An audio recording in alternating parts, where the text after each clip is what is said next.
He's okay. एक के बाद एक issues है. Something is not right. हाँ, ऑपरेशन हो गया था, लेकिन उसके बाद जो एक्सपेक्टेशन है वो रिवर्स हो गया. हाँ, I'll tell you. हरे कृष्णा प्रबंधन.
Hare Krishna. Hare Krishna. Audible? Hare Krishna.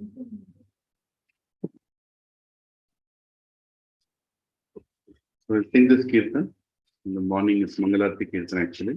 All of us can learn like this. So we're glorifying who is the Guru. That is the whole theme of the Kirtan.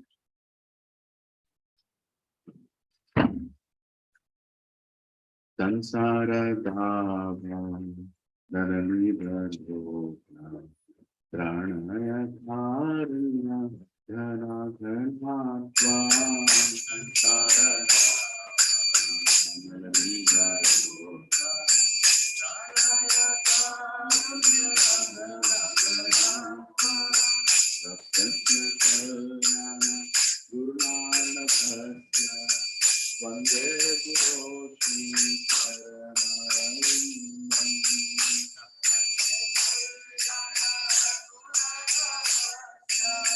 Vande Guru Shri Charanarindam. Mahaprabhu Sancheti Svadikramadhyam Purasena Mahaprabhu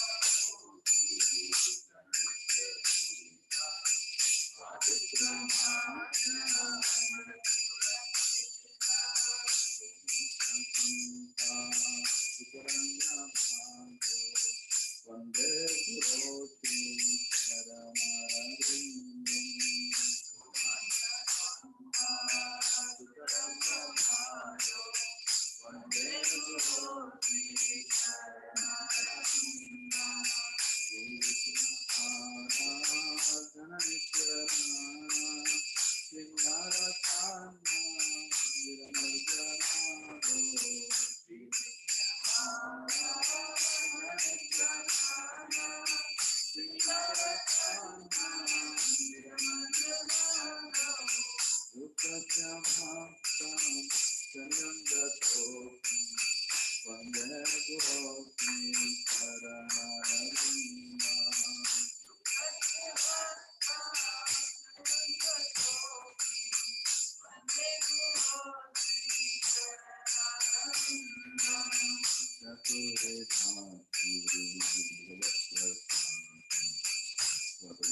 Hari Guru Vaishnava Bhagavad Gita. Shri Rupa Sanatana Bhatta Raghunatha. Shri Jiva Gopal Bhatta Shastra Raghunatha. Hare Krishna Krishna Krishna Hare Hare, Hare Ram Ram Ram Hare Hare. Hare Krishna Krishna Krishna Hare Hare, Hare Rama Ram Rama Hare Hare. Hare Krishna Krishna Hare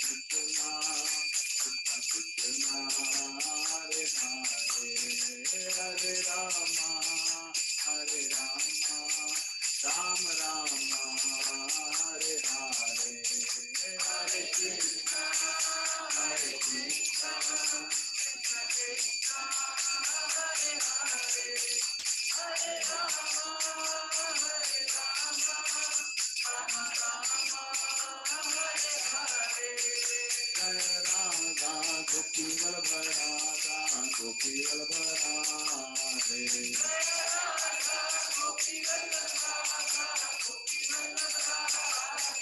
Jayo Jagannatha Jagannatha Baladeva Jaya Subhadra.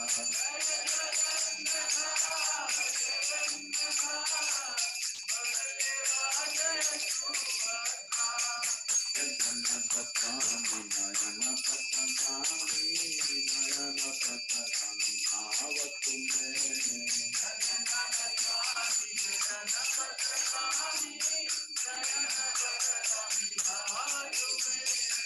Nitai Gorango, Nitai Gorango, Nitai Gorango, Gaura Hari.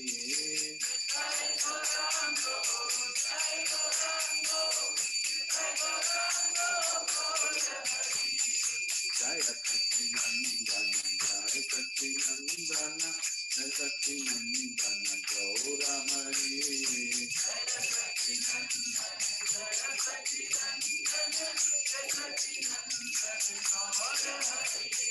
Patita Pavana, Patita Pavana, Patita Pavana, Gaura Hari. Patita Pavana, Patita Pavana, Gaura Hari. Jaya Jaya Prabhupada, Prabhupada, Prabhupada, Jaya Jaya Prabhupada.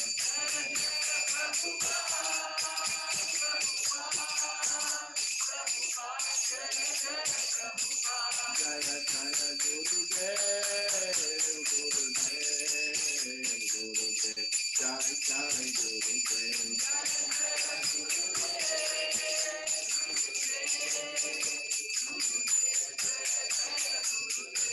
Jai Gaura Hari Bol, Hari Bol, Hari Bol, Jai Gaura Hari Bol. Jai Gaura Hari Bol, Hari Bol, Hari Bol, Jai Gaura Hari Bol.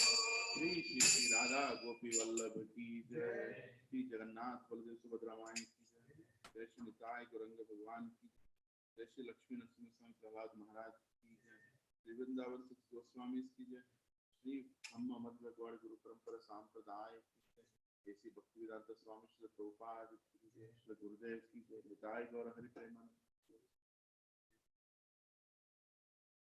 ओम अज्ञानतिमिरान्धस्य ज्ञानाञ्जनशलाकया चक्षुरुन्मीलितं येन तस्मै श्री गुरवे नमः। श्रीचैतन्यं स्थापितं येन भूतले स्वयं रूपः कदा विश्वपदान्तिकं वन्देऽहं श्रीगुरो श्रीयुतापदकमलं श्रीगुरुं वैष्णवांश्च श्रीरूपं साग्रजातां सहगना रघुनाथान्वितं सजीवं साद्वैतं सावधूतं परिजनासहितं कृष्णचैतन्यदेवं श्रीराधा कृष्णपदां सहगना ललिता श्रीशाखान्वितांश्च हे कृष्णा करुणा सिन्धो दीनबन्धो जगत्पते गोपेशा गोपिका कान्ता नमोस्तुते तप्त कंचना गौरांगी राधे वृंदावनेश्वरी वृषभानुसुते देवी प्रणमामि हरिप्रिये वाञ्छाकल्पतरुभ्यश्च कृपा सिन्धुभ्य एव च पतितानां पावनेभ्यो वैष्णवेभ्यो नमो नमः।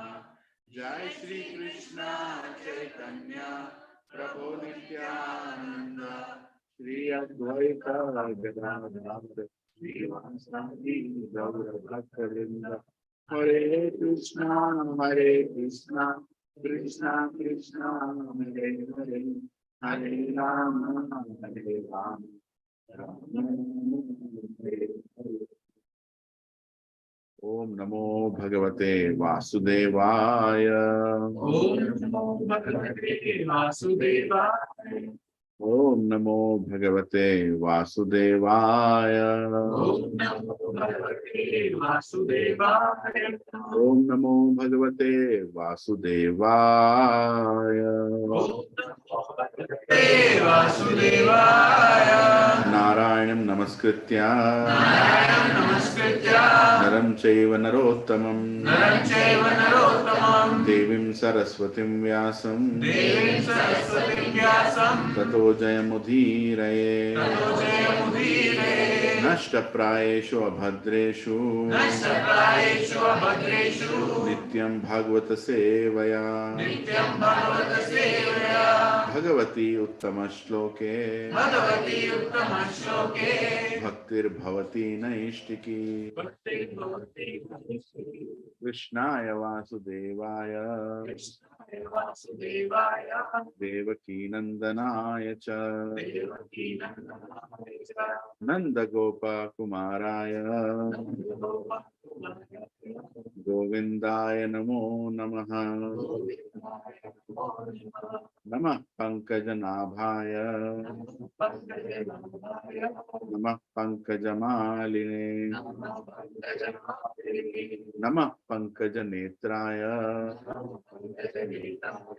नमस्ते पंकजांग्रे नमो महावदन्याय कृष्ण प्रेम प्रदायते कृष्णाय कृष्ण चैतन्य नामिने गौरतुषे नमः। नमो ब्रह्मण्याय देवाय गौ ब्राह्मण हिताय च जगद्दिताय कृष्णाय गोविन्दाय नमो नमः। नमः ओं विष्णुपदाय कृष्ण कृष्णाय भूतले श्रीमते भक्ति वेदांत स्वामीनिति नामिने। नमस्ते सरस्वती देवे गौरवाणी प्रचारिणे निर्विशेष शून्यवादी पाश्चात्य देशतारिणे। जय श्री कृष्ण चैतन्य प्रभु नित्यानंद श्री अद्वैत गदाधर श्रीवासादि गौर भक्त वृंद हरे Krishna Krishna Krishna Hare Hare Hare Ram Ram Ram Hare Hare. Yatkum Karoti Vachalam Pangam Langayate Girimet Kripahatamam Mande Shri Guru Dinataranam Shri Paramananda Madhavam Shri Chaitanya Ishwaram Om Apavitro Pavitro Va Sarvavastam Gatopi Va Yatsmaret Pundarikaksha Sabhyabhyantaram Suche Shri Vishnu Shri Vishnu Shri Vishnu.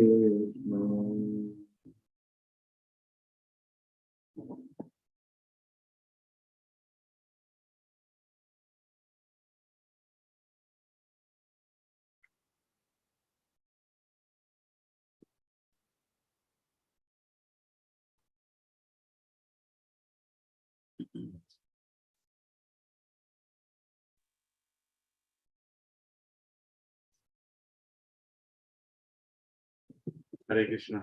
Thank you. Thank you all for coming. Very grateful.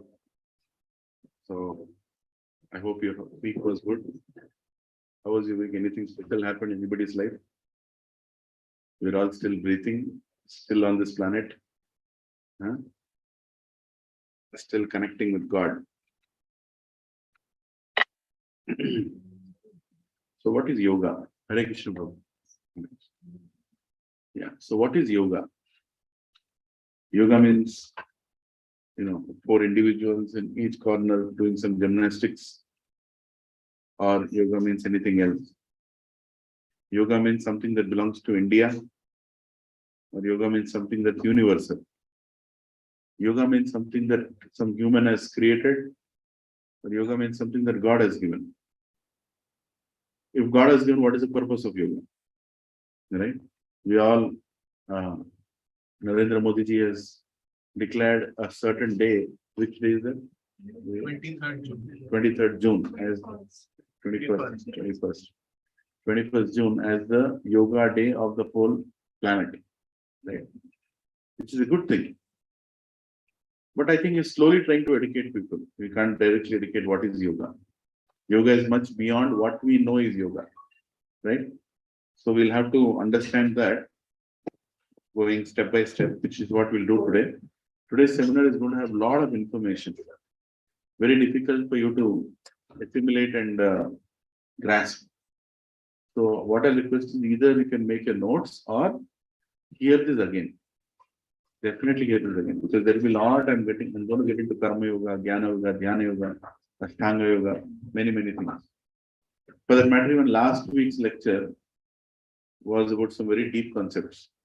Advaita, Vishishta Dvaita, Achintya Veda Tattva. I think you had asked that question, what these are, right? Sometime back, it was not you who asked. Okay. Somebody, I felt that you had asked. Somebody had asked. You had asked, Martin. Yeah. Did you hear the discourse? You were not there here last week, right? Yeah. Was it clear audio now? Okay. Did you understand? To some extent, at least. What I might have spoke very little about it. But these concepts are very deep concepts. But prima facie, what they are, what is the purpose for which they were brought? Advaita, Dvaita, Vishishta, Dvaita, Achintya Veda Tattva. Taking birth in India, we should know these things. Otherwise, there are many foreigners who are knowing it now. Many foreigners. Forget about ISKCON, even non-ISKCON followers. Germans know about Advaita and what. If I go and stop somebody on the road and ask, what is Advaita? I'll say, what? Advaita? You mean TCS, Infosys?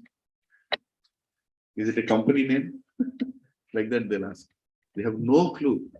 What is Advaita, Dvaita? What is Bhagavad Gita? Why these concepts are given? And what is yoga? What is the purpose of yoga? A lot of people don't know what is yoga. In fact, even me, it was a surprise for me after I came to ISKCON Society. Actually, I heard yoga in a very completely different way. Oh my God, such an important thing. How can anybody say, I will not practice it? It is not a choice. Actually, when you understand yoga, it is not a choice. You will want to practice it. That is how important it is. And it is not only about our physical health, it's about our mental health. It's about everything. It's about our existence. Right? So Lord Krishna also, he briefly speaks about yoga in the verses So today we're going to discuss mainly what is yoga, what is purpose of yoga, what is ladder of yoga, what is called yoga ladder. In that you have karma yoga, jnana yoga, ashtanga yoga, bhakti yoga, culmination of all yogas. We're going to discuss and topmost yoga system. What is the topmost yoga system? Among all of these, what is the main purpose of yoga? So as we go forward, of course, in the previous session we went through karma, vikarma, akarma. If you all remember, karma means activities which you are doing as per scriptures, right? Vikarma means something that we are doing against the scriptures, right? Scriptures are mentioning it's not good for you. So vikarma, viruddharupena karma. I break all the 4 pillars of karma, of dharma. There are 4 pillars of dharma. Dharma stands on 4 pillars. Right? If these 4 pillars are not there, you can't practice spirituality. It's bogus. If somebody is saying I'm practicing spirituality, not following the 4 pillars, that means he's cheating himself, he's cheating others also. Right? So that's why whenever there is a discussion of spirituality, truthful teachers speak these 4 principles, whether people like it or not. See, I'm not sitting here to entertain you. Do I look like entertainers? Maybe I look like, but I don't know. But I'm not trying to entertain. That is for sure. I'm here to tell you the truth. And I'm going to tell you the truth, whether you will digest it, not digest it, how long you'll take to digest it. It's your choice in life. And that is how Vedic scriptures are. That is how the gurus were. They will tell. And they'll tell, this is good for you. Just like doctors. No? Doctor, if you go to a doctor, what will he tell? Don't eat this. It's not good for you.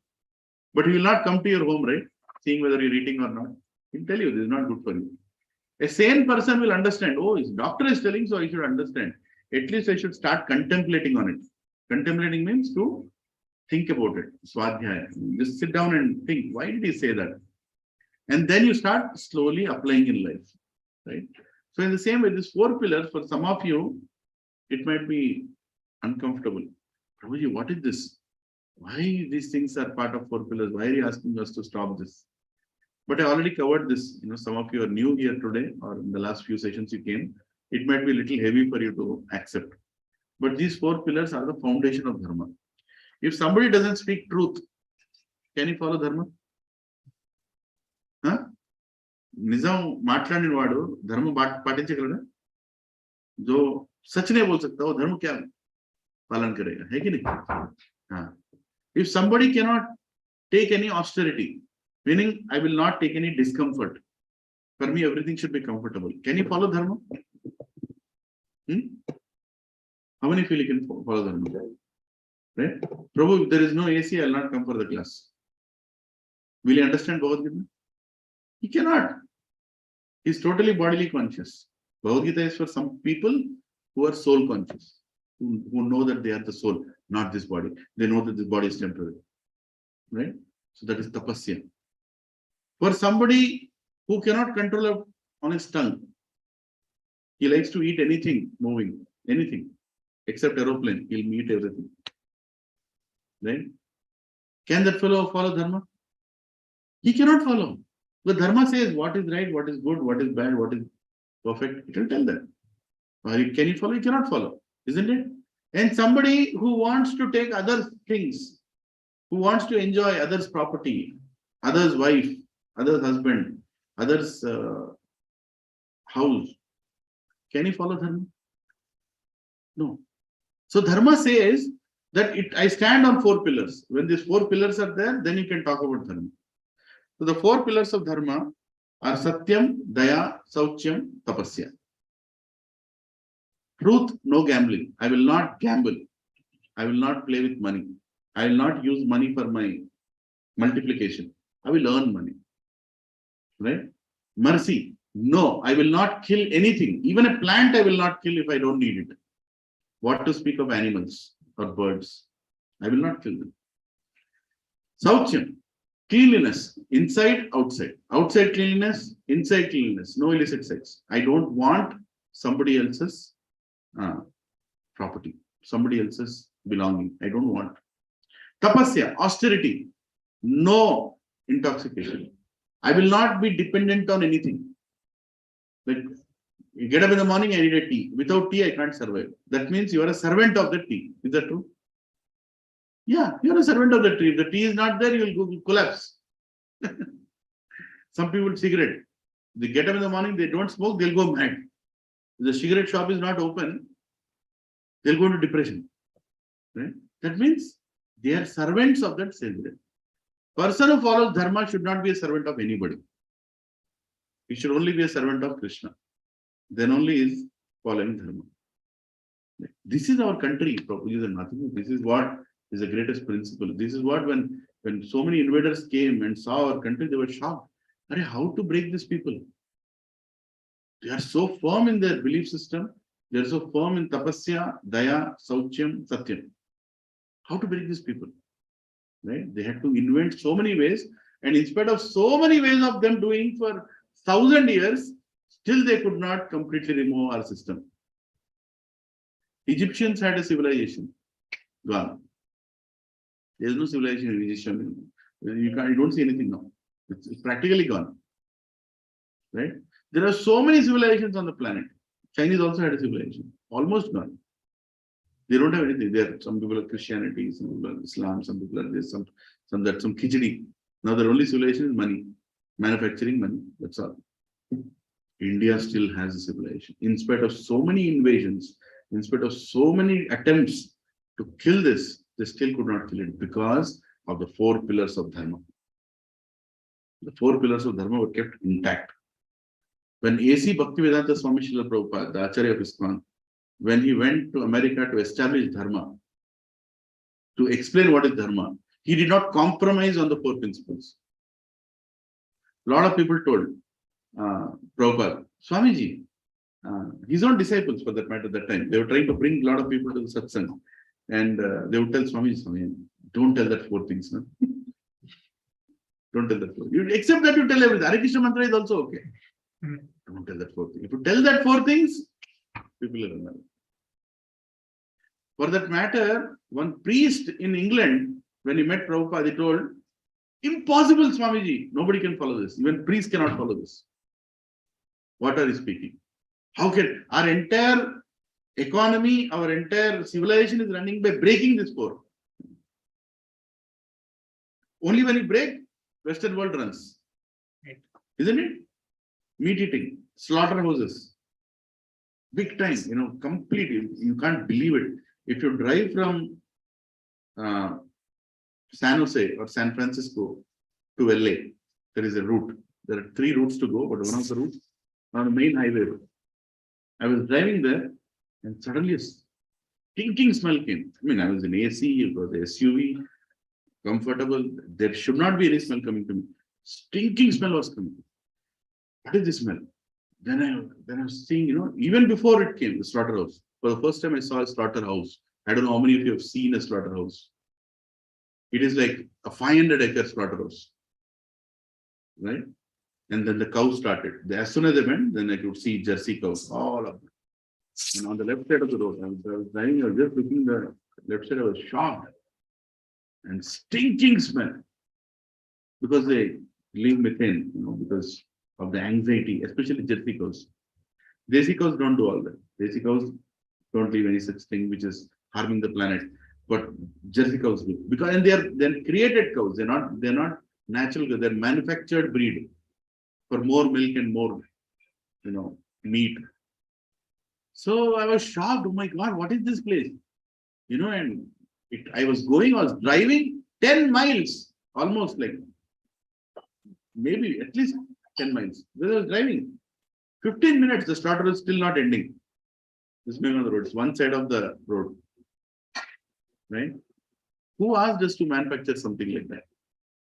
Where you're killing animals left, right, and center. They also have children. They also have families. They also love each other. Don't you think they love each other?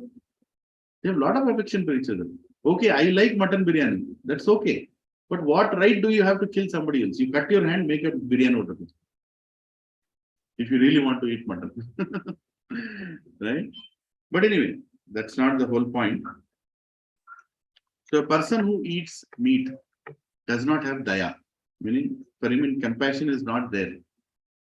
Knowingly, unknowingly also. Unknowingly I'm eating meat, knowingly I'm eating. He doesn't have compassion with that.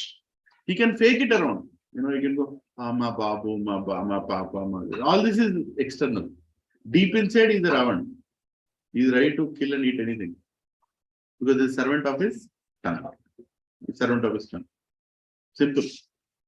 And many of us coming from different families also were given meat. Part of our family we are eating. That's all. But at least now, after coming to spiritual classes, we should think, is it needed? Is it needed? Without that, can I survive? Can I not be part of this violence? Can I not be part of it? Right? See, I'm not going to speak on length on this, but I'm just trying to tell, in earlier days, not even more than like 20 years back, only when somebody was eager to eat chicken, he would go to a poultry shop and he would kill that chicken then. It's a brutal way. I don't know if you've seen that, but they twist the neck and throw it off, and after that they pick it up and remove the skin. Right? So at least the animal was killed when somebody wanted it, and he'll take it home, he'll cook it and eat. One day, 2 days, whatever days he'll eat. Yesterday, I went with my family, to buy something, and I went to the Kandapur area. There is a Q-Mart. There is a Q-Mart shop on the first floor of the building. There is Dadu Sweets and Q-Mart on the top. I almost felt I'm in that sick place called America again. Why I called America sick place? Because that is exactly what I see in America. Frozen meat. Frozen meat. Right? Means animal is killed. Whether somebody wants it or not, animal is already killed. And it is kept in the frozen. And what if some people don't buy it? What will happen? They'll throw it off. Can you imagine?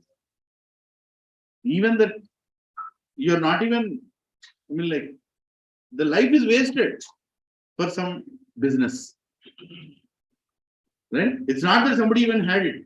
It's like just thrown into, that is called American culture. I've seen that in America. Frozen meat, everywhere frozen meat. Even there are chocolate wafers made of meat. Children, small children, they eat like chocolate, like chips. It's bacon chips, they say. Made of pig meat, made of this meat, that meat. Just imagine the level to which the country has gone or the culture has gone. Not only in the entire West. I asked the American child, he was playing with my children, said, what is the purpose of a cow? He said, to eat. So that's all he knows. He doesn't even know that milk comes from cow. I asked him, where does milk come from? He said, truth. Right? That is the education they have. Just imagine what's going on. Even now, a lot of people don't know how milk comes from. They think it just comes in packet. As if cow is putting packets outside. Anyway. So, people who eat meat, people who cannot take any austerity or servant, they cannot follow Dharma. Right? They cannot follow Dharma. So, what is this? When you break this principle, it's called Vikarma. Meaning you will have reactions. Very, very difficult reactions you'll have. Right? In your life, this life, next life, you'll have to face it. As I told in one of the sessions, Mamsa. When you kill an animal, you tell the word Mamsa. There is a Sanskrit word called Mamsa. And Mamsa means eat me. Mamsa, eat. Yes. In fact, surprisingly, even the word meat has me eat. I don't know who wrote it like that. Oh my God. Yeah. So when you do good karma, you go upper planets. When you go to bad karma, you go below planets. So karma and vikarma both have a problem. That's the reason. Like you go upper planet, you do, I give charity, I follow a scripture, I lead a clean life. What will happen? You'll go to upper planets. You'll get Somaratna, you'll talk to Indra, you'll speak to Chandra, Varuna, you'll be around Agni, you'll be nicely having beautiful body, you'll have amazing complexion, no disease, no old age. In higher planets, there is nothing called old age, you know that? There is no disease also. You will suddenly die. No disease, no old age. You're like completely smart, everything nice, art, died. But you'll enjoy, no? No disease, no cold, no mask, no corona, right? Nothing happens from here on. From here on. From here, more and more diseases, more and more old age, more and more sufferings. Huh? Atala, Vitala, Sutala, Talatala, Mahatala, Rasatala, Patala. So if you kill animals, if you kill birds, if you torture others, if you abuse others, you will go down. You will be nicely abused. And then again you will come back. Again you will come back. When you finish your bad karma, you come back. So intelligent person is thinking, hey, why am I going up and down again and again? What is the purpose? One life I am in heaven, one life I am in hell, one life I am in between, in Gachiboli, Kajaguda, again working in Infosys, Wipro, making money. Then again I'll die, again I'll go up, again I'll go down. What is going on? I don't want to go up and down. What is the activity I should perform which will not have a reaction? That is called akarma. Akarma activities. Actions done for serving God are akarma activities. When you do that, automatically you will not have a reaction. In fact, you will get rid of your past karma. Right? That is the only way. Otherwise, you have to burn karma. There is no other way. There is no other way. Hare Krishna. Please come. Hare Krishna. Right? So you have all this, knowledge. We have discussed this on length in the past. We have discussed this on length on past. Okay? So you can go to, I think, third session where I discussed about this in SSR if you have not heard this.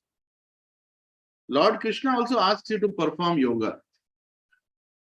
6th chapter, 46 verse. He talks about some 4 important features of yoga. He says, a yogi is greater than an ascetic, greater than an empress, and greater than a fruitive worker. Therefore, O Arjuna, in all circumstances, become a yogi. Krishna is saying, become a yogi. Right? So, what does it mean? There are 4 aspects. Tapasviho. What does it mean? Austere person. A person who is supposed to do yoga should be ready to take some discomfort.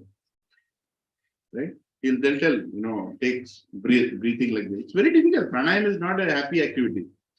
But still you do it because it helps you. Some austerity you have to take. Right? They'll ask you to stop something. Don't eat this thing, eat this thing. So you should be ready to take some austerity. Second, knowledgeable person will be a right yogi. A yogi means he'll not say no to knowledge. Sir, please tell me more and more knowledge. I want to hear more and more knowledge. You understanding all of it? And third thing, he is a working person. Karma bhyas. Karmi bhyas. Meaning, he is ready to do work. He is not going to sit in a corner and say, okay, give me newspaper and coffee. I'll do yoga. No. You should be a hard worker. Whether in an office, whether in a battlefield, whether anywhere. You should be ready to work. Right? So, what is the first one? Hostile. Second, knowledgeable. Third, working person. Become a yogi. He says, Bhavarjuna. Tasmad yogi Bhavarjuna. Become a yogi. You have all these 3 things, you become a yogi. And he further speaks in 6.28 and 6.18 as well. He says, thus the self-controlled yogi constantly engaged in yoga practice becomes free from all material contamination and achieves the highest stage of perfect happiness in transcendental loving service to the Lord. When the yogi, by practice of yoga, disciplines his mental activities and becomes situated in transcendence, devoid of all material desires, he is said to be well established in yoga. Meaning a person who can control his mind. Actually, purpose of yoga is to control mind. You control your mind and then you can connect to God. Yoga comes from a word called yug, and that means to connect. Right? And what is the purpose of connection? Connect karke kya karoge? What will you do after connecting with God? Bhakti. Bhakti means what? To serve. Right? You all, during Dasara holidays, how many of you are going to your hometowns? Yeah, many of you are going. What will you do there? By going to your hometown, what do? You connect. Connect with whom? He said, parents? Yeah? Yeah, some of them have parents, brothers, sisters. And then what do? You go, okay. Nana, hurry, hurry. Okay. Then what you do? Then what you do? Kya karoge? After connecting, what you do? Bolo, hurry, you do a lot of things. What do you do? Ammanana culture తర్వాత ఏం చేస్తారు? మీరేం చేయరు. You will not do it. What will they do? Huh? Serve. What way they'll serve you? Your mummy will cook something special for you. This is Dasara Pulgora. This is Dasara Bajji. Right? This is Dasara this, Dasara that. Oh, my son has come, my daughter has come. Right? This is called Bhakti. You don't have to, beat your head to the wall thing. What is Bhakti? How should I define it? Using the skill you have that is God given in service of somebody is Bhakti. Simple. Love means to serve. Right? So when you connect with God through yoga, what do you do? Bhakti. And how do you do Bhakti with Krishna? You'll cook for him. You know how much Jagannath eats? If you want to give Jagannath deities, he eats a lot, Jagannath. Before his hand is cleaned, after his past meal, next meal comes. 56 items he eats in a day. 56, nothing less. He counts also. Today 55 only. Okay, sir. I'm getting 56. When we make sometimes Chapan Bhog, we make 56 items, sometimes 108 items. Sometimes, in Kartik, we go to Yatra called Kartik Mas Yatra. We have Govardhan Puja. On the Govardhan Puja day, Govardhan, the Supreme Lord Krishna. So we all offer Govardhan, Annakut. We call Annakut. Everybody cooks and they offer. People ask, Prabhuji, you don't eat meat, you don't eat this, you don't eat that, so many restrictions. What do you eat? I want to take them to the Govardhan Puja. It will be, you won't be surprised. It will be like 300, 400 meters. Only Bhoga kept in front of Govardhan. 300, 400 meters. Can you imagine such a buffet anywhere? The buffet which has 1,600 items. Have you seen it here? 1,600 items. When we go on Yatra, we do. Sometimes, we have like 5,000 offers. We go on Yatra. And we are all given opportunity to cook. So we all go in the morning, we cook and we offer it. 1,600 items. Everybody is doing. Somebody is making pav bhaji, somebody is making jalebi, somebody is making this jalebi, that type of jalebi, this vada, that type of dosa, this type of sabzi, that type of sweet. So much. And Krishna eats. Krishna eats everything. When all the Vrajavasis offered to Krishna in the Govardhan Lila, they offered all the bhoga. He ate everything and he said, oh. Then he told, Anyor! He told, Anyor. What is the meaning of the word Anyor? Give me more. Said, give me more. And that very place from where he told Anyor, there is a village called Anyor in that place. The village name itself is Anyor.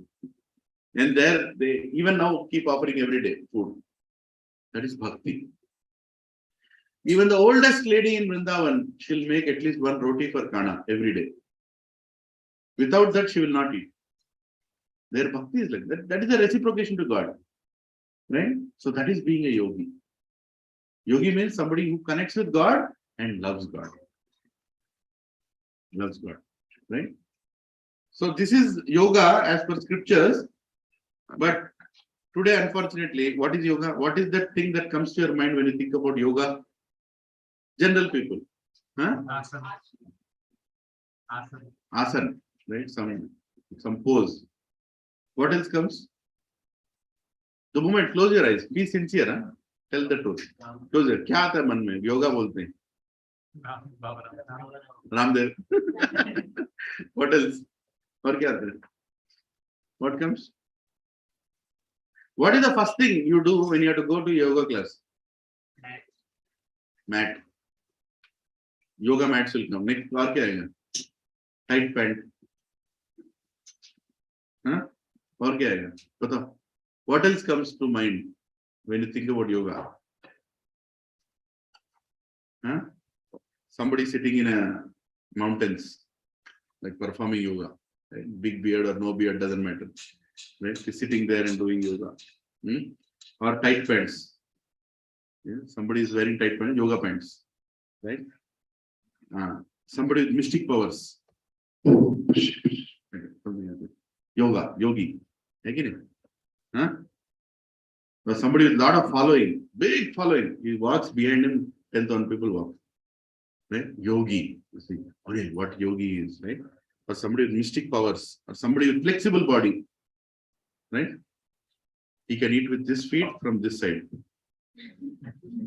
Yogi. I don't know how they wrote it like this. Only from this side. You want to eat like that? I don't know where it will go after eating. It's like that. Someone who does magic, push, magic. Is there the yogi? Again, this is what comes to mind, people. A lot of people. I made this slide asking people what comes to your mind. So they told, then I started punching the lines, right? Our vision and perspectives today are merely reflection of media. Whatever media showed is what we think yoga is, isn't it? Huh? Yoga is presented today in different ways based on what the presenter understood and what receiver wants to hear. That is yoga. I'll tell you amazing yoga. No? In America, what general people think, right? Improve health, right? Yoga means to improve health. That's what people think.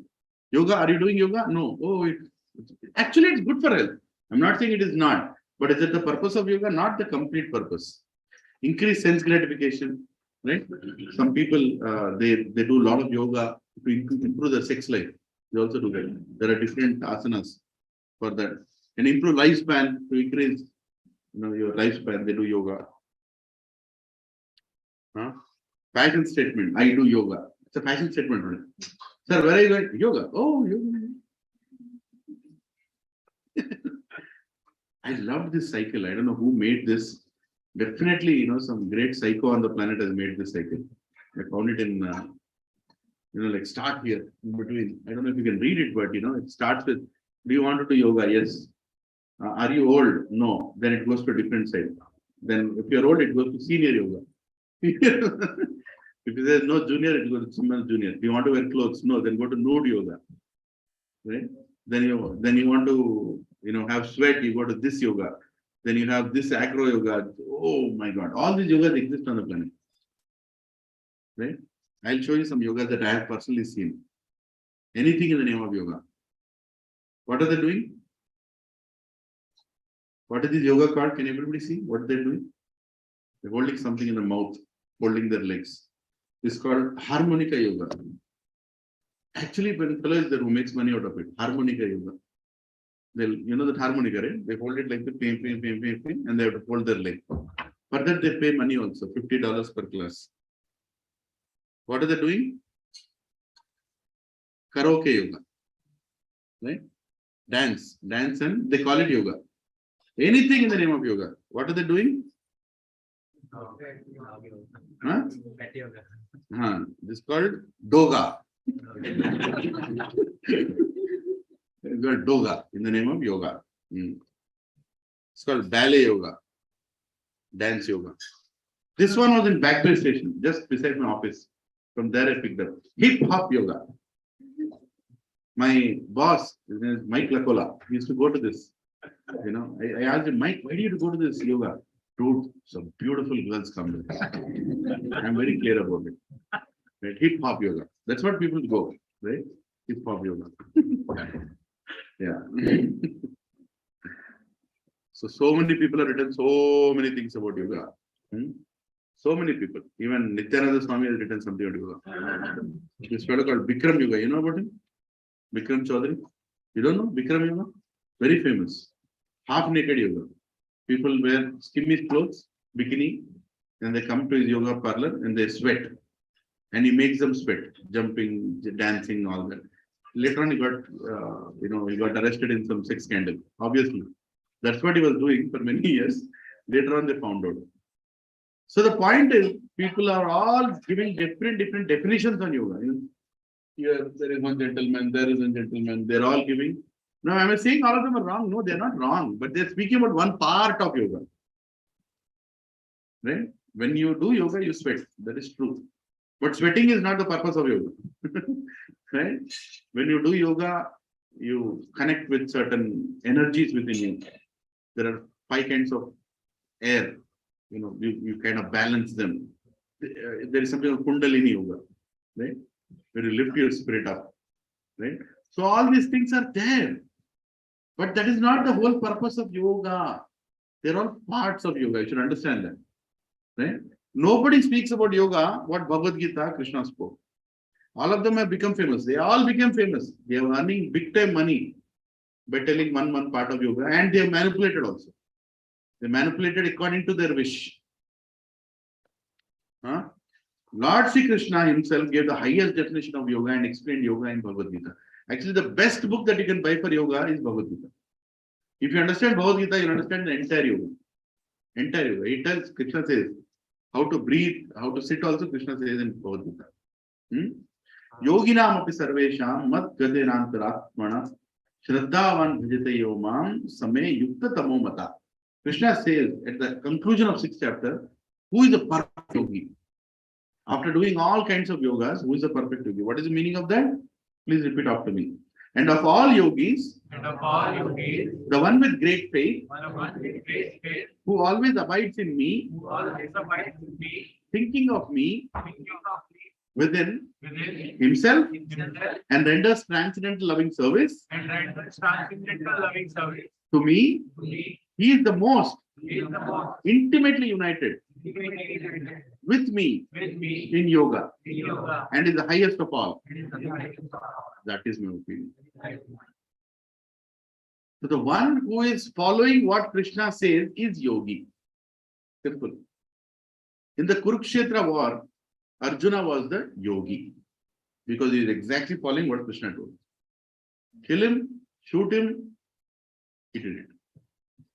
Right? That is called yogi. The one who becomes a devotee is a perfect yogi. The purpose of all yogas is to make you a devotee. If you already became a devotee, then you don't have to do all the other yogas.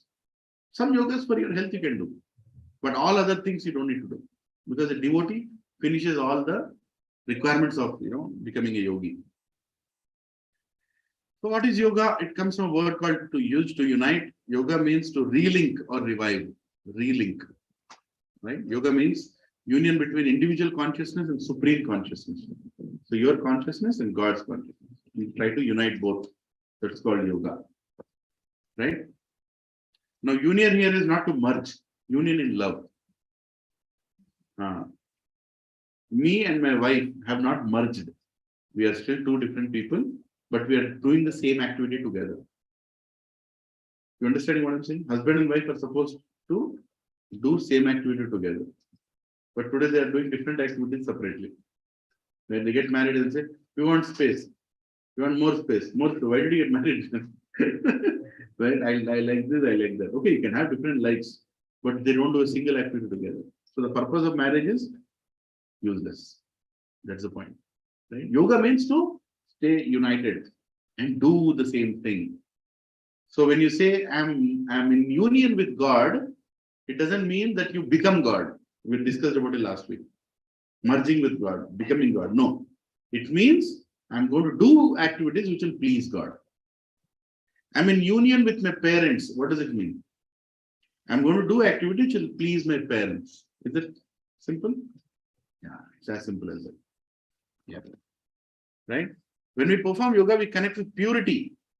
We also get purified with the same qualities of Supreme. Right? So a son of a millionaire is automatically a millionaire, isn't it?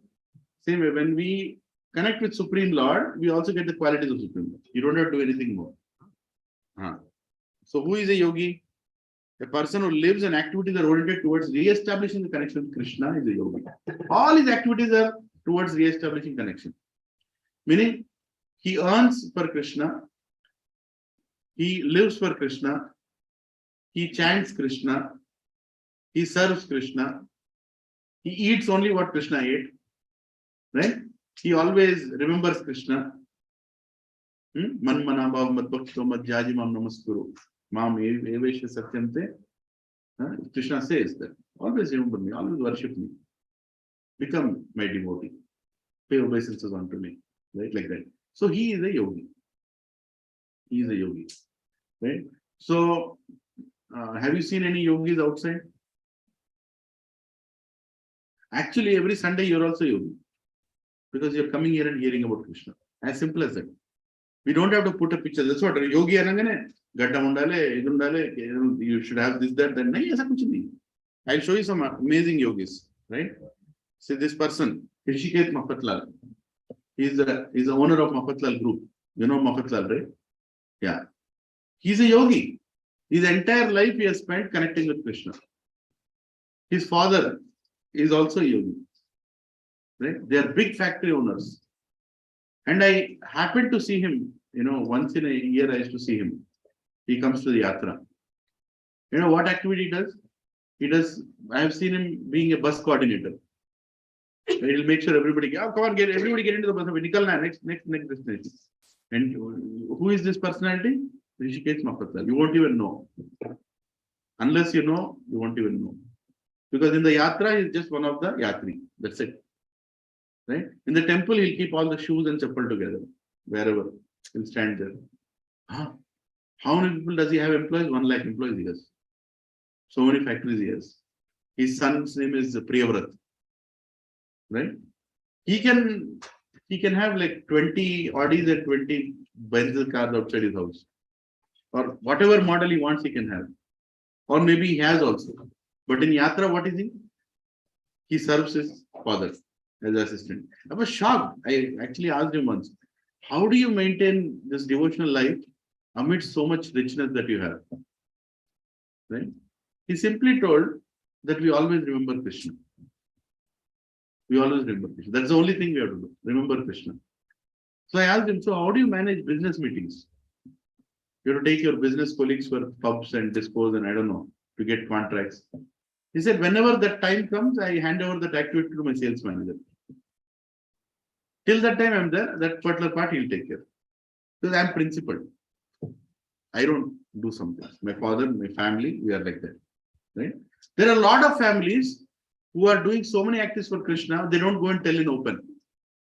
Azim Premji gave 5,000 crores, he made sure 5,000 newspapers have that news that he gave 5,000 crores. God only knows where he gave. He only gave it to his own foundations or somebody's, I don't know where the money went. People, but politically right, have done this. Right? Somebody gives a little, all newspapers will cover it. How many of you know that I was telling this the other day that Badrinath, sorry. I know I'm saying Badrinath, but it's also there in Badrinath. Badrinath temple is maintained by Ambanis. Nobody knows this. They never put it in newspaper. Their employees also don't know. In fact, the people going to Badrinath also don't know. I asked one of the pujaris, I was sitting there chanting. After that, I became a little friend with him. I asked him, how do you maintain expenses here? Lakhs of people come for pilgrimage. How do you maintain? He said, Saab, wo pura Ambani log dekhta hai. Dhirubhai dekhe gaya. Kya dekhe gaya? He has created a trust and every year they put money into that. There is no expectation. They just put, that is their dharma. And there are many people like that. Why to go till Ambani? Even in our vicinity, there are a lot of people who earn and they give a good amount of share for Go Seva, Temple Seva, especially Marwadis. Right? Especially Marwadis or Vaishyas in our cult. They are very, very clear about giving certain for. Of course, they have a business dealing in it. I give 10 rupees, you give me back 100 rupees, like that, with God. But still, they are connected. But when a person does it with no expectation, it's called a yogi. There are many yogis like that, right? Now, this person here, I don't know. I've sent a video. Have you seen that in the group? Albert Ambrish Prabhu. His initiated name is Ambrish Prabhu. He is the owner of Ford Motors. I have seen him personally. He wears normal chappal, dhoti, kurta, and he's chanting Hare Krishna, Krishna Krishna, Hare Hare, Ram, Ram, Ram, Ram. Simple person. Millions, billions of properties. Ford. Can you imagine what is Ford in America? You can't even believe what is Ford. No company can be compared. General Motors, Ford, they run America. That is when the big recession happened, when these two companies came down, the entire market fell apart. Because there are so many companies supporting them. That kind of person has dedicated his life for Prabhupada. He met Prabhupada when Prabhupada went to Detroit. He met him there. Then somebody introduced, in that meeting, Prabhupada was sitting like this. It was a small meeting, 10, some disciple of Prabhupada went and brought this boy, he's a very rich family boy. So they introduced Prabhupada. Prabhupada, who is this boy? He is the grandson of Henry Ford. So Amrish Prabhupada was feeling, my introduction is done. Next Prabhupada's question, where is Henry Ford? He's dead. Okay. Henry Ford is dead. Okay, you sit down now. Whether you're Henry Ford, Tata, Ambani, whatever you are, you all have to leave everything and go.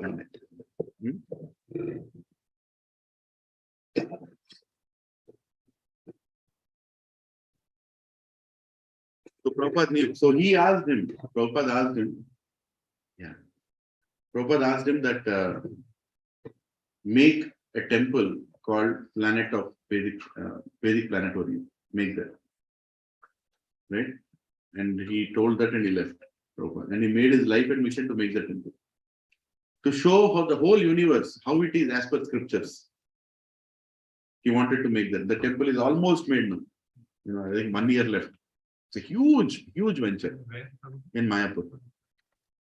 The temple of Vedic cosmology, entire Vedic cosmology. Where is the universe? Where is Brahmaloka? Where is this? Where is that? As per, but the scientists don't know. They're figuring out, scratching their heads. How come we are floating? Where are we in the universe? They have no clue. But Bhagavatam, Srimad Bhagavatam has all the details. And they took so much time to do research and find out the whole universal map was hidden in one Shri Vaishnava's house in Tamil Nadu. To reach till him, they took ISKCON devotees took a long, long time. And finally they went, that person has the whole map of the universe. In Sampradaya, it has been maintained. So then he gave. Then that was reconciled with all the scriptures, and according to that, the whole temple is now being built. You can go on YouTube, Temple of Vedic Planetarium, TOVP. That's fine. So Alfred Ford is doing that, right? And this lady, Vicky Overton, she is an amazingly beautiful model, right? Doing her modeling, and she became a devotee, and she's completely Krishna conscious devotee. And one more, ND Desai, owner of Apar Industries. These are all big people. They won't come back. Are they yogis? Do they look like yogis? They don't look like yogis because we expect yogis to be a certain way, but they're actually yogis. That they've dedicated their life for Krishna. Everything they do for Krishna. Right? Now there are two kinds of human beings. Law abiders, law breakers. Two kinds of people. One is law abiders, second is law breakers. What about people who don't know the law? Where do they fall? Lawbreakers. Don't think they're innocent. They are wantedly not knowing the laws. One day, I was speaking to my cousin brother, my elder cousin brother. So he was saying, why do you learn all Bhagavad Gita and all this? I want to know what God likes, what God doesn't like. Why do you have to know God likes, God doesn't like? Just enjoy your life. I'm not doing any harm to anybody. I'm enjoying my life. I told him, see, I'll tell you what is there in Bhagavad Gita. Sit down. It is some part I'll tell. No, don't tell me. I don't know. Unnecessary nuisance. You'll tell me all that, then I'll start thinking whether true or not. He's a film director. I'll not tell his name. Some movies also released in his name. Right? So I told him, just know what is there. No. I don't know. Huh? They don't know. So there are only two kinds of people: law breakers, law abiders. People who don't law fall in the law breakers category only. So law abiders are hardly 1% of the population. How many agree with this? So hardly 1% knows the laws. And even in that, hardly some people follow the law. Law breakers are 99%. They are called materialistic people. Who is a materialistic person? Who breaks the laws. As simple as that. Now, Prabhuji, what does it mean to be a materialistic person? Right? Today we are going to spend a little bit of time understanding how do you define a materialistic person? What does it mean to be a materialistic person?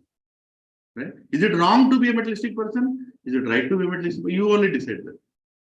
But who is a materialistic person? In simple words, somebody who's already attached to the name and fame and glories of this world is a materialistic person. Simple ways, right? So let us see who fall in that category. Characteristics. Life dedicated to only 4 activities. What are the 4 activities? Ahara, Nidra, Bhaya, Maitunamcha. Right? Eating, sleeping, mating, defending. Right? These are the only 4 activities I can think of. My son has to, okay. I'll tell about one person. He's telling about his son.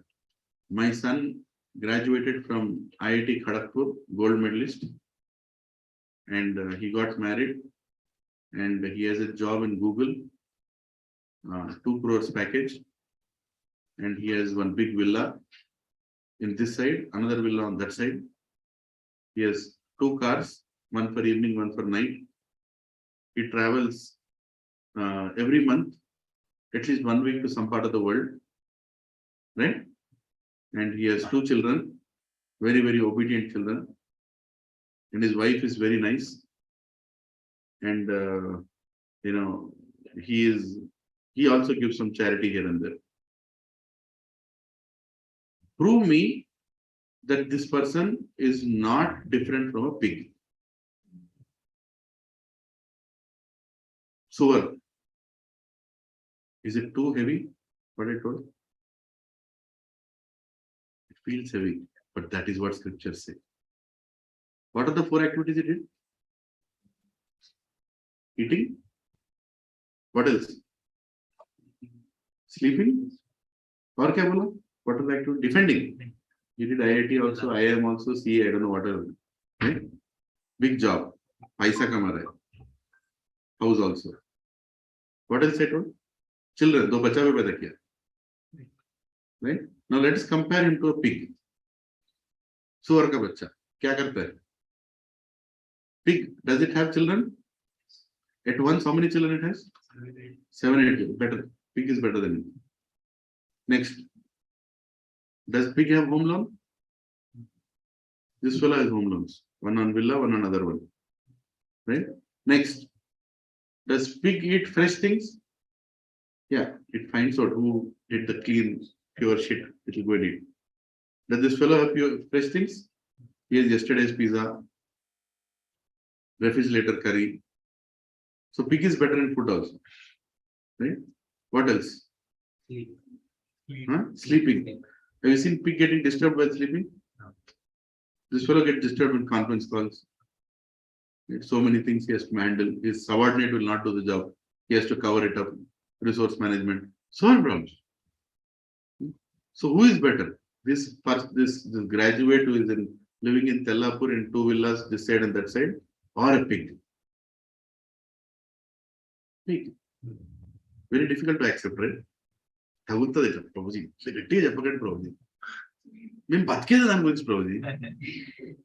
My parents think this is the goal of life, Prabhuji.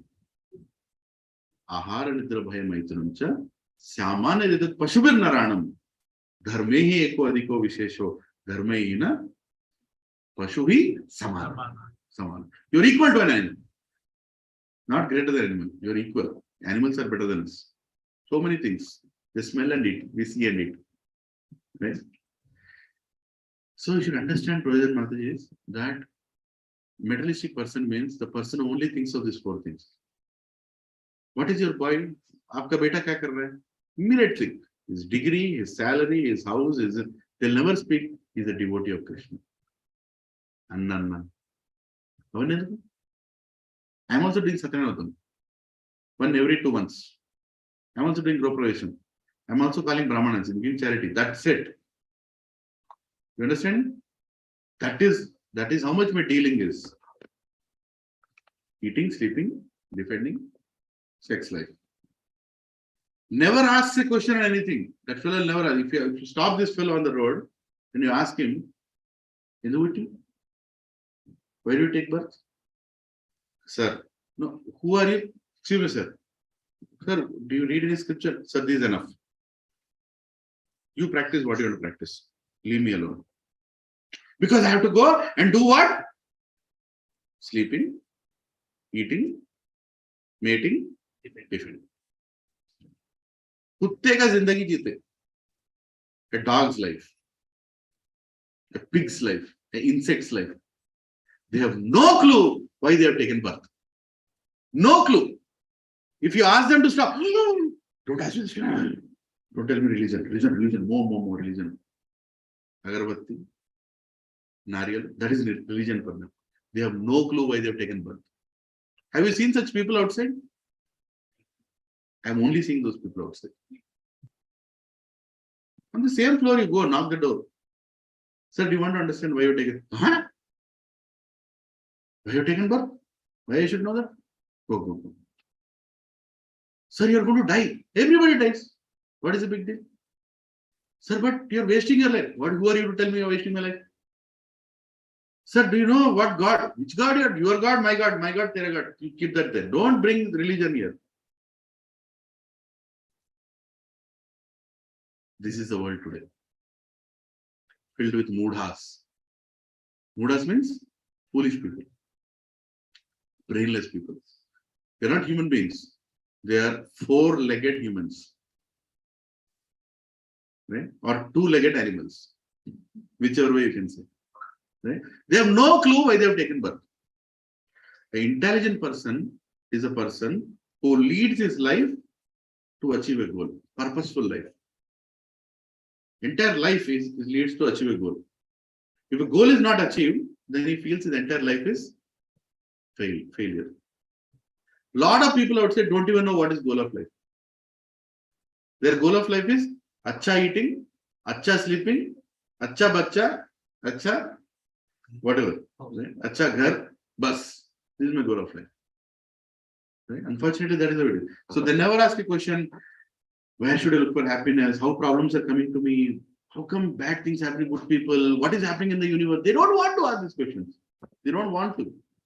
They work hard like donkeys for the same little grass. It's available everywhere. Right? One donkey was serving one master. That master is to beat like donkey like anything. Every day, part, maar ke, itna, uske upar bhajan dal ke. Then it is to go to the house, and drop the luggage, and then he used to give a little grass. So one other donkey was outside. So that donkey asked that other donkey, hey, I am outside. I am also eating that grass. Why are you working like that to eat the same grass? Right? Why are you working like that to eat the same grass? The donkey told, you don't know. One day I was hearing to a master. He was telling his daughter, if you don't study properly, I'll marry you a donkey. So I'm hoping one day he'll marry his daughter to me. That is why I'm working for him. The same thing, right? Same hope, reverse it. I'll give you good appraisal next year. Work like a donkey. I'll give you nice designation next year. You'll be the youngest vice president in the company. Vice president? अच्छा लगता है ना? वो word में ही चस्का है. Vice president? Sir, what about executive? Okay, you'll become executive vice president. Executive vice president. Visiting card will executive vice president. Tomorrow you'll have a liver problem. You will go to, what is it? Asian Gastrology. What is the hospital? AAG hospital. And then the doctor will tell, kya kha raha tha, kya pi raha tha? No, I'm vice president. So vice president kya bhaad mein. Your liver is completely gone. What will you do? Put that visiting card in the liver? Vice president? Kya karega? Right? Once they throw you out of the company, what are you? Recession came, they'll throw you out. Then what will you tell? Somebody goes on the morning walk. Sir, what do you do? I am a senior manager. Really? Where is your team? No, I used to be a senior manager. You used to be, you're not now a senior manager. You are an unemployed fellow now. Again, the designations, the name, the degrees that we carry, the posts that we carry, the house, everything is temporary. Everything is temporary. Somebody came and asked, Prabhu ji, आपका flat बहुत अच्छा है. कितने में खरीदा? कितने में मिलेगा? Like this, people ask. That's what people. I told him that if one earthquake comes in the Hyderabad, one earthquake, and little shake, little the milkshake, there's a shake. One crack will come to the top floor, from bottom to the top floor. What is the square feet rate of this building? कितने अभी के बोल माता जी? How much you can sell your flat for? My flat for? बोलो. One fraction of second, the square feet rate will go from 9,000 to 9 rupees. 9 rupees. You know, they'll not take this flat. They'll come and say, I'll buy your refrigerator. I'll take all these things. But a flat ne, aap rakho. अरे locality देखो, floor देखो, view देखो, तुम देखो. तुम देखते रहो. Not this one. This is called materialistic life. But a fool, an idiot will stand in the balcony and think, mera flat jaisa kisi ka nahi. He's called a materialistic person. Do you understand who is a materialistic person? Spiritual person will never get attached to all this. He knows all this is temporary. All this is temporary. One shake of earth, every property is gone. Right? There's someone, I have 100 acres land. Somebody says, mera 100-acre land. Recently I was saying, what is it? Waqf board? Huh? Waqf board or something. They took over your land also. You don't even know if the land is yours or not yours. Then you have to fight a case in the court till your grandson is alive that this land is actually mine. Right? What properties are you proud of? Nothing is going to keep you happy here. Materialistic person doesn't understand all these things. He thinks life is to enjoy. Life is to enjoy by eating, mating, sleeping, and defending. Huh? Work like a donkey. So one of the materialistic qualities is what? Life dedicated to 4 activities. Next is they don't question anything. And they work like donkey, gada. Gade ki tarah kaam karte. Next, enjoy today's moment, king size. That is what is important for them. If you tell them, sir, it's tomorrow, I want to enjoy now. Now, right now, I want everything. Right? So that is why credit card is created for them only. Because you don't have it, you want to enjoy now. How will you get that? Credit card. Right? How many of you know that 99% Americans don't have a single bank balance? Hardly you'll see one American who actually has a bank balance. Indians are the richest people in America. Do you know that? Because we have bank balance in America. Once, not that I had a big job or anything. Once there were $20,000 in my account after some years of saving. I'm a single breadwinner, my family, my wife, and they'll go to India and come. So hardly we save anything. $20,000 were there once. That is equal to what? 14 lakhs? Something like that. I was continuously getting calls from the bank saying, so you want to invest it? You want to do it? I said, 20,000 I have to pay. If I call my parents to America, it's gone. Then I heard from talk in the office that nobody has a balance. You know how they live? Credit card, pay the credit card. Credit card, pay the credit card. That's their life. Saving mentality is not there. It's not there. So enjoy today. No faith, ritual, no spirit. Show off stunts. As soon as Ganeshji's festival will come, all celebrities will come. Jaya Jagadish Hare, Sonali Bedre. Jaya Jagadish Hare, this another actor. Jaya Jagadish Hare. All of them you'll see during festival time. What happened one day before festival? Or one day after festival? Huh? Mutton biryani. Marzi hai. Show off people. See, once I was living in America, when I was living in America, my wife's aunt, she came from Washington. And I was okay. They were there in the house and I was going to office, and the previous night I asked her, so what are you going to do tomorrow? Are you planning to see anywhere in Boston? She said, no, tomorrow we are doing Satyanarayana. I said, what? Doing Satyanarayana? Where? Here in our house only. So in my house, Satyanarayana is happening, I don't even know. So I asked her, so you have made all arrangements? So I know I have made all arrangements. ठीक है, अच्छा है. I felt nice. Narayan का व्रत हो रहा है मेरे घर में. So I got up in the morning, I was chanting, and I was like, where is the Brahman? When is he going to come? It's already, she told, we'll do Satyanam at 8 a.m. I told my boss, I'll come to office at 11 a.m. I'll attend the Vratam and I'll come to office. Right? And 8 o'clock, no, nothing is happening. Where is Satyanam? And suddenly she came. Then she started keeping a photograph, a nariyal, this, some leaves, and 4-5 items, this, that kumkum, all that she's keeping. Oh, started now. Okay, let us see. Now, after some time, the Brahman came. Brahman's name is iHome. You know what is iHome? It's a player on which you can keep all iPad, iPod, all the iHome. So that fellow came. iHome. So where is the Brahman? Then they pressed play. It's going very fast. Reverse. Adjust the sound. Then keep that lead. And start.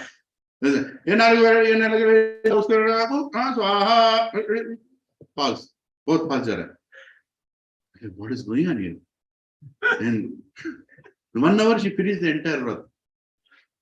And she said, Sadhanam. I finished Sadhanam. Then I asked her, how many times you do this? At least monthly once. Narayana Swami. Then this is going on in our religion. Scriptures say, if there is no Brahman fed, there is no Vratam. Scriptures say that there is no Vedic mantra chanted by pure Brahman, there is no Vratam. Here what is going on? By the way, in between the Pratham, it's going very fast. Pause the iHome Brahman, have a coffee in between, keep it there. Now again start. Flexibility, no? You can start anytime, you can finish anytime. Isn't it? Some people, they do Gropravation. What are they wearing in sitting Gropravation? Dhotiya, kurta, track pant. Nice too. Right? Lady is wearing whatever she wants. Right? And the Brahman is coming in his own gimmick way. One mobile here, one mobile here, one mobile here. Right? In between Vrat, everything is going on. Narayana Puja is going on. Vigneshwara Puja is going on. This home is going on. That home is going on. What will come out of it? Nothing but black ash. Nothing will come out of it. You think God will bless that house? That kind of ritualistic thing? One of my friends who was an atheist in college, I asked him, once he was doing Gropravation. I said, hey, you're doing Gropravation? He said, see, I bought flat for 2 crores. If I spend 10,000 rupees, God will become happy. Let me spend 10,000 rupees. Why to take a risk?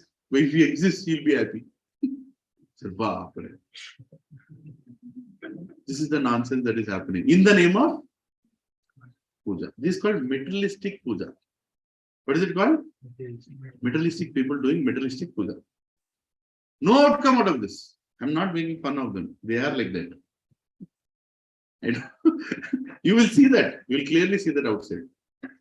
Right? One said Ganesh Puja, other said disco. Durga Puja, Dandiya, re, Dandiya, Dandiya.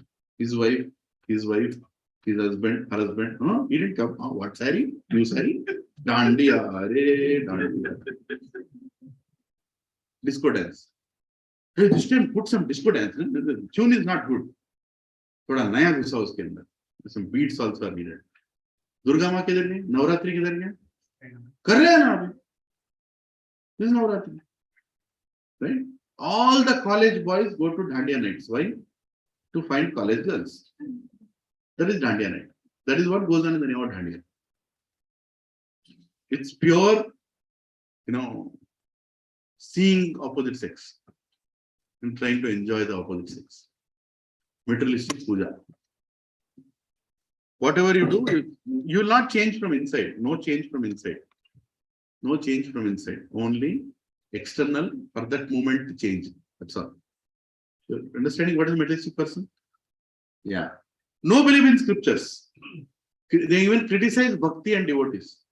Look at this fellow. Huh? Many people favorite hero, right? What is he telling? I don't believe in heaven or hell. I don't know if I believe in God. All I know is that as an individual, I won't allow this life, the only thing I know to exist, to be wasted. I want to enjoy. George Clooney. These are the kind of celebrities. If I go and tell you the celebrities what they think, you'll know what they are. They're demons. People who just want to enjoy their life at any cost. They'll go to any extent. So-called Bollywood, Tollywood heroes, whatever you call. Few of them are good. Very, very few of them are actually genuine, good people who will never make fun of any religion for that matter. They'll always be. Now they're boycotting, right? Now the trend has started. That boycott these people who are blaspheming the religion. It's a good thing. They should do that. Until they realize that they should not abuse any religion. They should not disturb the faith of people. See, why don't you make a movie explaining why Homam is done? Why don't you make a movie explaining why Abhishekam is done? Why don't you make a movie explaining how the deity is worshipped? You can make a movie out of that, right? Nah, I'll not make a movie. I'll show exactly reverse. And I'll make money out of it. Right? That oh my god, PK, all the movies that they made, na? You know how much money they made? 500 crores, 600 crores money they made. They showed, instead of putting milk on that shivling, why don't you give it to poor people? Instead of doing this, why don't you poor people? All they did. How much money they gave from that movie profits to poor people? Zero. And how many people they break the faith? They destroyed the faith of how many people? Lakhs of people, right? So they think spiritualists are crazy. When they look at devotees, now they think these people are crazy. What are they doing Sunday morning? Look at me. He's better, no? What is Sunday morning? Getting up, going to some place, sitting down, learning Bhagavad Gita. Crazy people. What is the definition of crazy people? Person who doesn't know who he is crazy. Agree? Person who doesn't know who he is crazy. If you go to Errakata hospital, one fellow will tell, I'm Narendra Modi. He means he's crazy fellow. Huh? So, now who is crazy? Spiritualist is crazy or materialistic person is crazy? What is the materialistic person thinking? I am this body. You see, I am this body, body is to enjoy. I proved it. We went through the session on, what is that? Soul. How do you prove that you are a soul? Do you all remember that?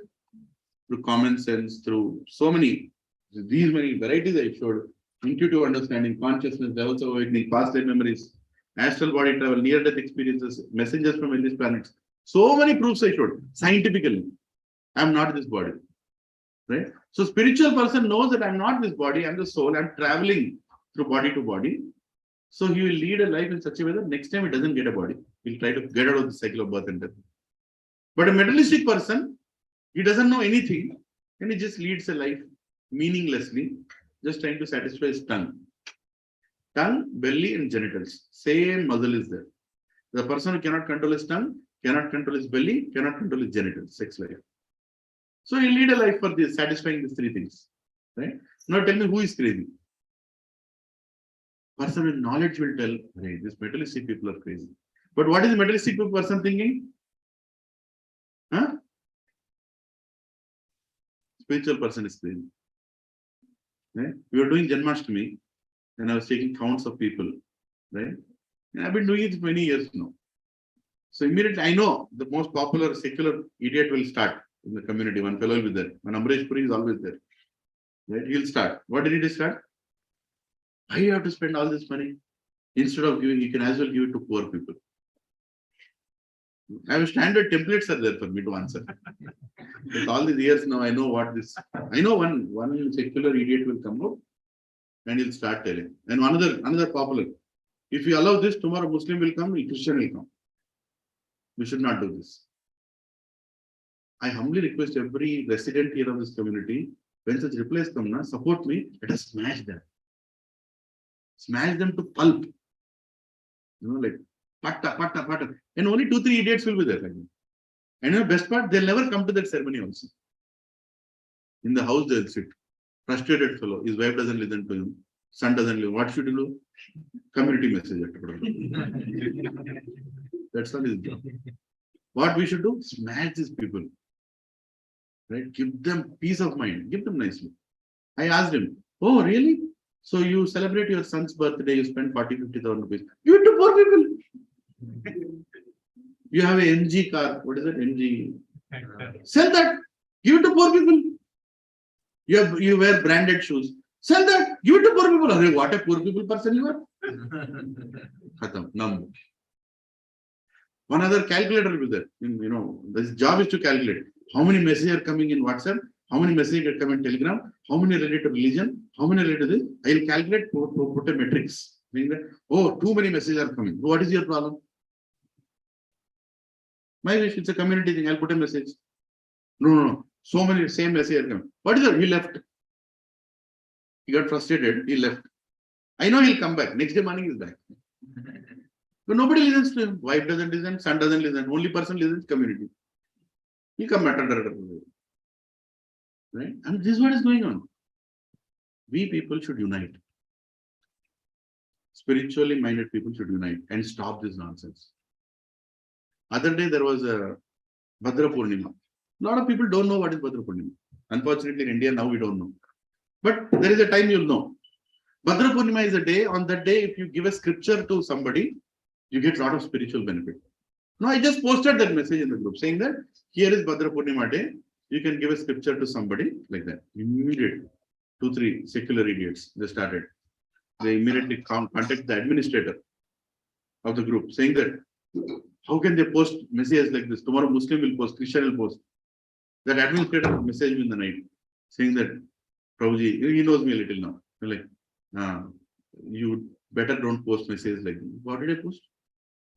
I posted to Bhadra Purnima. Bhadra Purnima says this is a spiritual benefit you get by giving. No, they're telling, Jains are telling, Muslims are telling, Christians are telling that, they will also post. They can't post at all. Because they don't have Bhadra Purnima. Those religions don't have anything.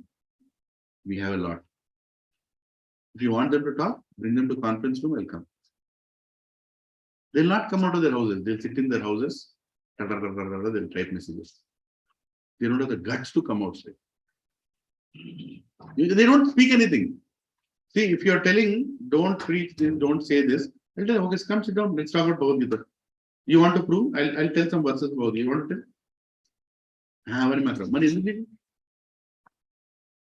Right? You want to manage community programs. Huh? What you should do on Ram Navami.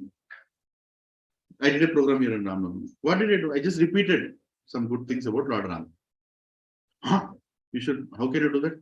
One fellow, on his t-shirt it is written, drink beer, be happy. That fellow is coming to discuss about Ram Navami.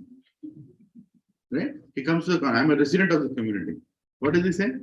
Sir, without doing Rama Pattabhishekam or what is it? Sitarama Kalyanam, you should not do Ram Navami. I said, what do you mean? I am giving a discourse on Lord Ram. No, you cannot give discourse unless you do Kalyanam. I said, where is it written? You do the Kalyanam. I said, you do the Kalyanam. I can't do that Kalyanam. I have been busy drinking beer. Where will the Kalyanam? I said, you do the Kalyanam, I'll do the lecture. No. You're setting a bad precedent for future. So what bad precedent is it? I'm doing something. Right? No, you can't do that. I booked the hall. So, Meri Marzi, मैं जो आना करना. I sent a message to the community saying that whoever wants to come, Ram is there, want to hear about Lord Ram, we'll share some details, nice passage, please come. 300 people came. Right? This beer fellow drinking beer in the house, will not come. Or we went somewhere, I don't know. Right? I told him, in that meeting I told him, that whether you do Abhishekam, whether you do Kalyanam, or whether you speak about Lord Ram, all three are same. Huh? How can you say that? Janma karma chame divyam eva. No, don't put verses. Then what do you want to know? You don't know religion. You don't know any scripture. All you know is sitting there and saying Rama Kalyanam. You don't even sit there properly. You go in a tracksuit and sit in the Satyanaratham. Right? And you are talking about religion to me. This is what is going on. We all have a role to play. We all have a role to play. What is that role? Stop these secular idiots. If you keep quiet now, what they'll do? 10 of them will, choke my throat. But I want all of you to wake up. In whatever community you are, don't be silent. If you see somebody is trying to do something good, support him. If you can't contribute, at least support him. When he's being choked by the secular idiots, all of you wake up and tell, what is your problem? I like what he's doing. What is your problem? You know what I'm saying? Can you do that little thing? You will not lose anything. You're just typing there. What is your problem? What WHAT is ISPROBLM. 10 people write, what is your problem? Automatically that secular idiot will shut his mouth. Right? Please do that. Otherwise, our religion will go to Jayagaya Pura, Bharnikal Jayagaya. Right? There is a big deal about, where you should do what you should do. I'm doing in my house now. This program is in the house. What is the big deal? We can do in all your houses. You can invite this program in your house also. What do we need? Nothing. Sit down, read Bhagavad Gita. That's it. Nobody can stop this. But unfortunately, in this country, where religion is defined, is so nice, we are not allowing this to happen. Right? So unfortunate. So unfortunate. So materialistic person thinks like that. Eternal truth from scriptures. Materialistic people in illusion. They don't believe that they are the soul or whatever. But we know. So what is another definition of materialistic person? They think that we are crazy. Spiritual people are crazy. What else? There is nothing like good or bad. Just enjoy. That's what they say. Materialistic people will tell, there is nothing like good or bad. Just enjoy. Believe in atheistic philosophy and fake gods. They believe in all fake gods.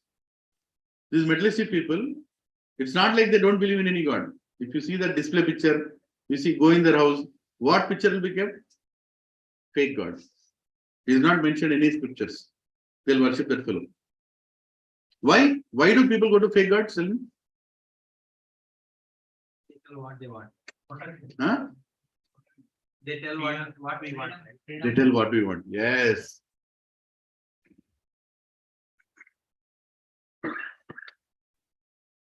They will exactly tell what you like to do. Right? They will not tell, sir, please stop smoking. Please stop drinking. Please stop killing animals. Please stop telling lies. They will not tell all these things. Do whatever you want. Just look into my eyes. I see you, you see me. I see you, you see me. I see you, you see me. Then picture will be there with two eyes in the house. I see you, you see me. I see you, you see me. That is called nonsense. No transformation needed. You don't have to change anything. You're exactly perfect. Sorry. You're exactly perfect. I see you, you see me. I see you, you see me. You worship. Some vibhuti will come. Throw on your face. Cut. I see you, you see me. I see you, you see me. It's called nonsense religion. What is it called? Nonsense religion. Meaning, they are using you for their advantage. Give me some donation. I see you, you see me. I see you. Fake gods, right? Their philosophy is, you take a loan, buy ghee, eat ghee. All people will die after, they'll die anyway, right? What is the big deal? The Charuka philosophy is very famous. This was there even before Lord Krishna, by the way. Everybody likes this philosophy. I'll read it. As long as you live, enjoy your life, drink ghee, even by borrowing money. Once the body is born, where is coming back from it? Right? So drink ghee. What is the next one? All people die after death, and after death they go nowhere. There is no need to worry about what happens after death. We need to enjoy the life, even when we don't have resources. We should borrow money and enjoy. Appu jeshana papadani. Right? Borrow money. This is Charuka philosophy. How many like this philosophy? I liked it. This is what people do in the name of religion. They were cursed to believe in fake gods. Actually, they're cursed. They'll not come out of it that easily. When people get sentimentally attached to these fake avatars, no, they can't come out of it also because they're cursing. Curse means it's not beyond their capacity to come out. You understand? They start believing. If I don't believe in him, nothing will happen. Oh, I'll believe in him. Agarbati Kumare. Jing, jing, jing, jing, jing, jing. Jing, jing, jing. Because he'll do something to me. If I don't worship him, he'll do something to me. Do you want to worship a God like that?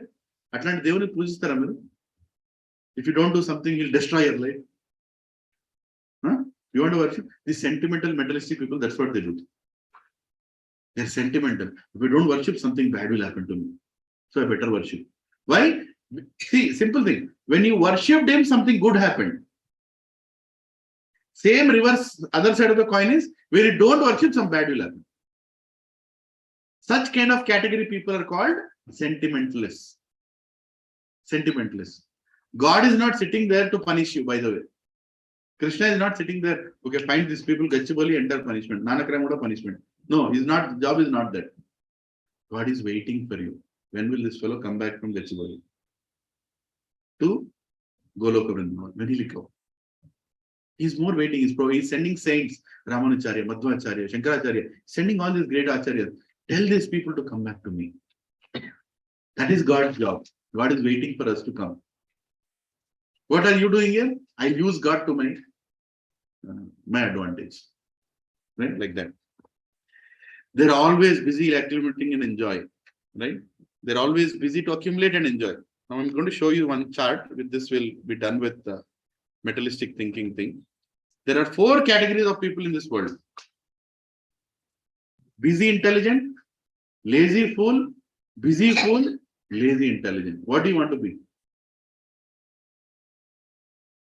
Busy intelligent, meaning what? He's intelligent also, busy also. IIT, IIM, CA, MIT, all degrees, intelligent. Busy, I don't have time. Sir, you want to come to such? I don't have time. Too many conference calls. Sir, you want to come next week? No, I have to travel. I don't have time. This is called first category. What is that? Busy, intelligent. Next is lazy fool. He's fool. He didn't study also. And he's lazy also. Right? Sir, tomorrow morning you'll come to such. What is there? What is there in such? If I wake up, I'll come. That's all. Lazy fool. You know, and then third one is busy fool. He's busy also, fool also. 99% Madhapur will find him. Fellow is fool. He doesn't have any knowledge. Right? Spiritual also, mental, no knowledge. He is busy also. Very dangerous people. Huh? Be careful with them.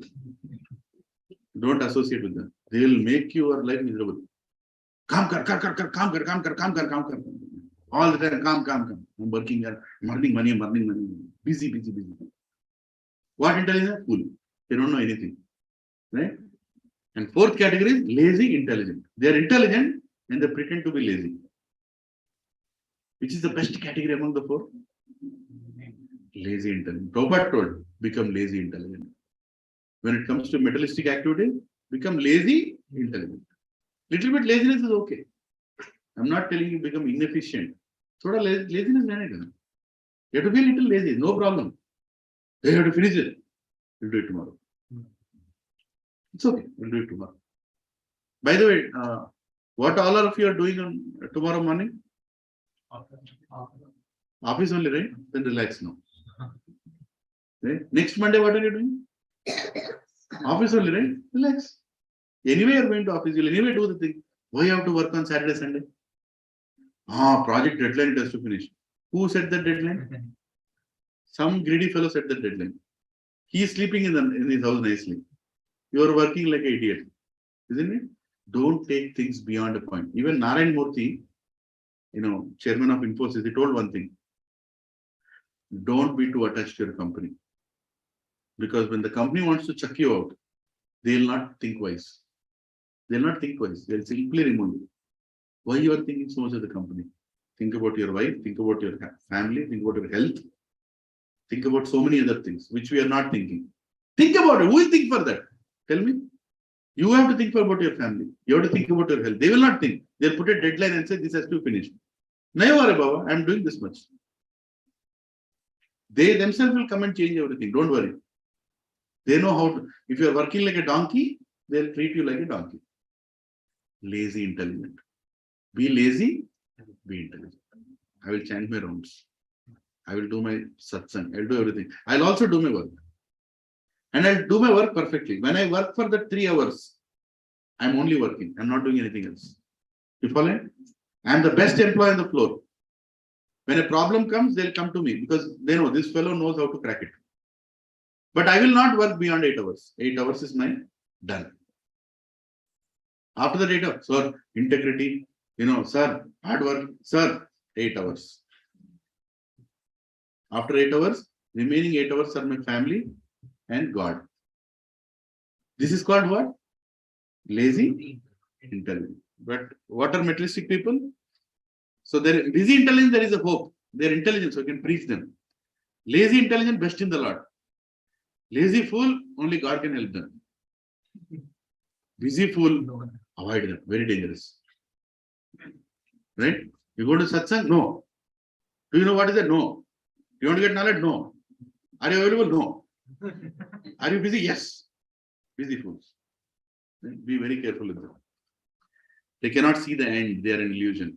Right? These children, what are they making? Beautiful castle. After some time, what will happen? The tide will come, castle will go. Can they see that? They can't see that. Can we see that after getting Bhagavad Gita knowledge? We can see that. Just a matter of time. Whatever you accumulate will go. Right? They're busy shaking hands until the castle, all that they are playing, but it will go.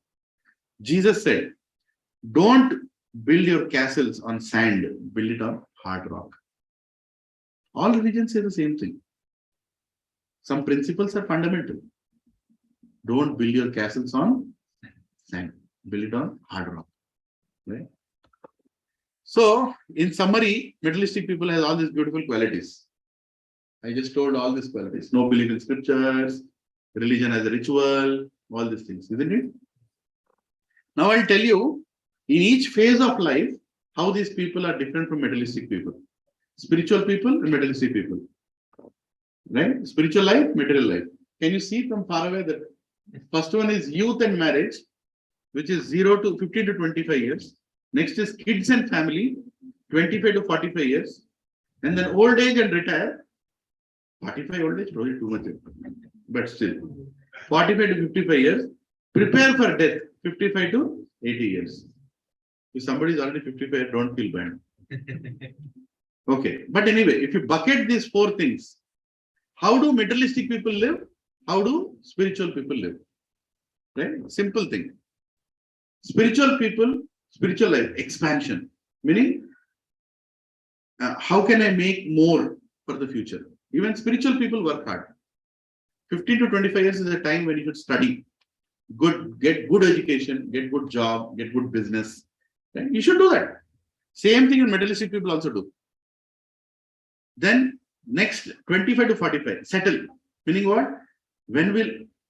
How can I make progress faster towards God? And how can I settle this also? They are already planning. At the age of 25 itself, a spiritual person is thinking, when should I end? Right? How can I make sure I put my investments in such a way at 45 I should retire? You understand what I'm saying? It's not that he's not working. He's working, but he's planning for his retirement parallel. Right? Settle. Next, wrap up. 45 years. Done.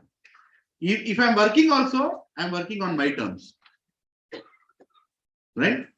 Hand over everything gradually. Slowly, bachon ko hand over karo. Right? Materialistic people at 45, they're not even married. The other day, one fellow was walking, an old person was taking his grandchild. By mistake, I asked, is your grandfather? I'm his father. When did you get married? I can't ask that. This is a fashion now. When people get married? 35, 40. What will they produce? Children. Can they lift their children? Ma, back pain. Ma, I can't do that. Right? What is the right age to get married? What is the right age to get married? People will not like my answer. I will not tell also. Get married when you can retire in a proper shape. Right? That is the age to get married. If I tell 21, people will say, huh? If I tell 25, huh? I got married when I was 25. My wife was 20, 1.5, something like that. Yeah, we got married then. I had my first child when I was 27. Second child, immediately, 28.5. I wanted to have back to back. I'm the only child, so I wanted to have 2 at least. Right? Now I'm 46 years old. My elder son is 17. My younger son is 15. Another 5 years. I'm done. I'm retired. They'll do something. Something they'll do. Right? I have a lot of friends in IT industry. Somebody will give them a job. No problem. Whether you get 20%, whether you get 40%. Job is job. No. Did anybody ask your percentage in your job? Or did anybody ask your college? Which college you came from? Huh? Any manager here has asked his subordinate, are you from BITS planning? Did anybody ask? Nobody asked. What they'll ask? Finish this by tomorrow. So finding a job is not a problem. We'll find a job. I told my children, become good devotees. Rest of all, I take care. Don't worry. I have a lot of friends. Right? Be obedient. Be truthful. Have some service attitude. That's most important. Everything is as per karma, you'll get good things. If you have bad karma, you'll not find a job. No? So wrap up. The spiritual person is thinking about what? Wrap up. By the age of 55 is done. Peaceful death. Meaning he's prepared to die now. After 55, he's thinking, okay, now I have to do more service to God. Even if death comes, I'm fine with it. I have no attachment. Right?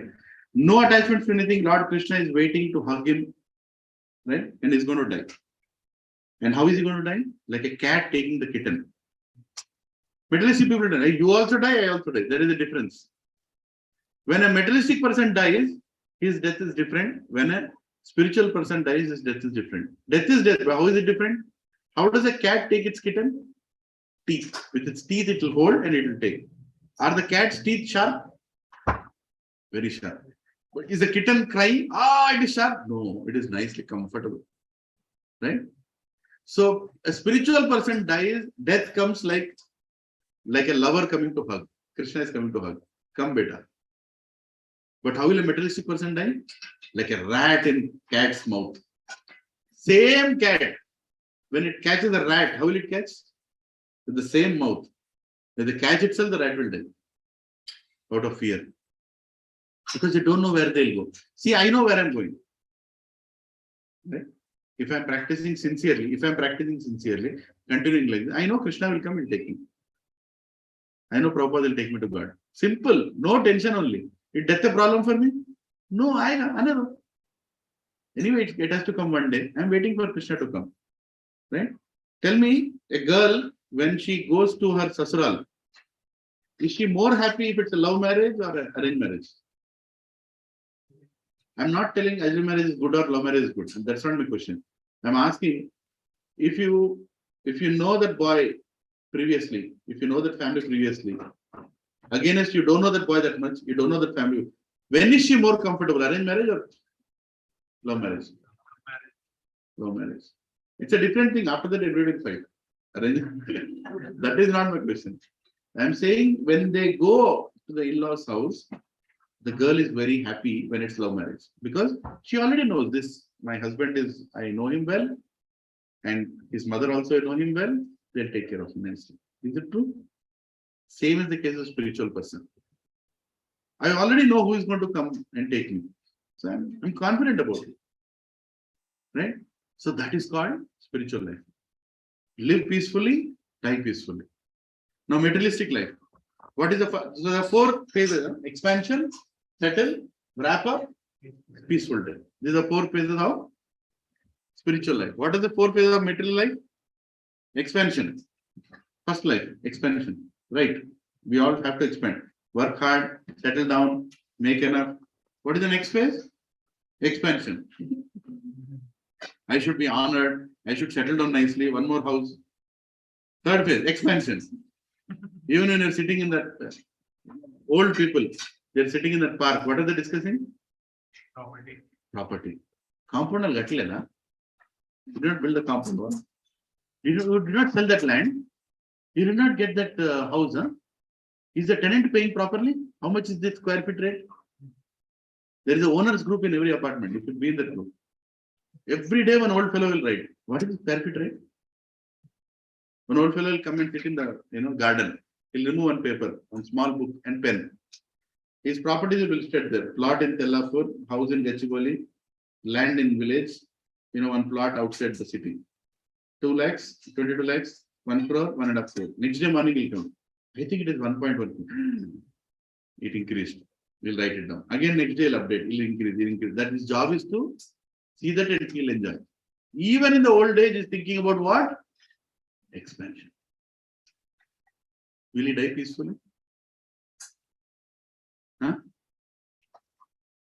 I don't know if we all will be there after 50 years. Our bank balances will be there in your bank.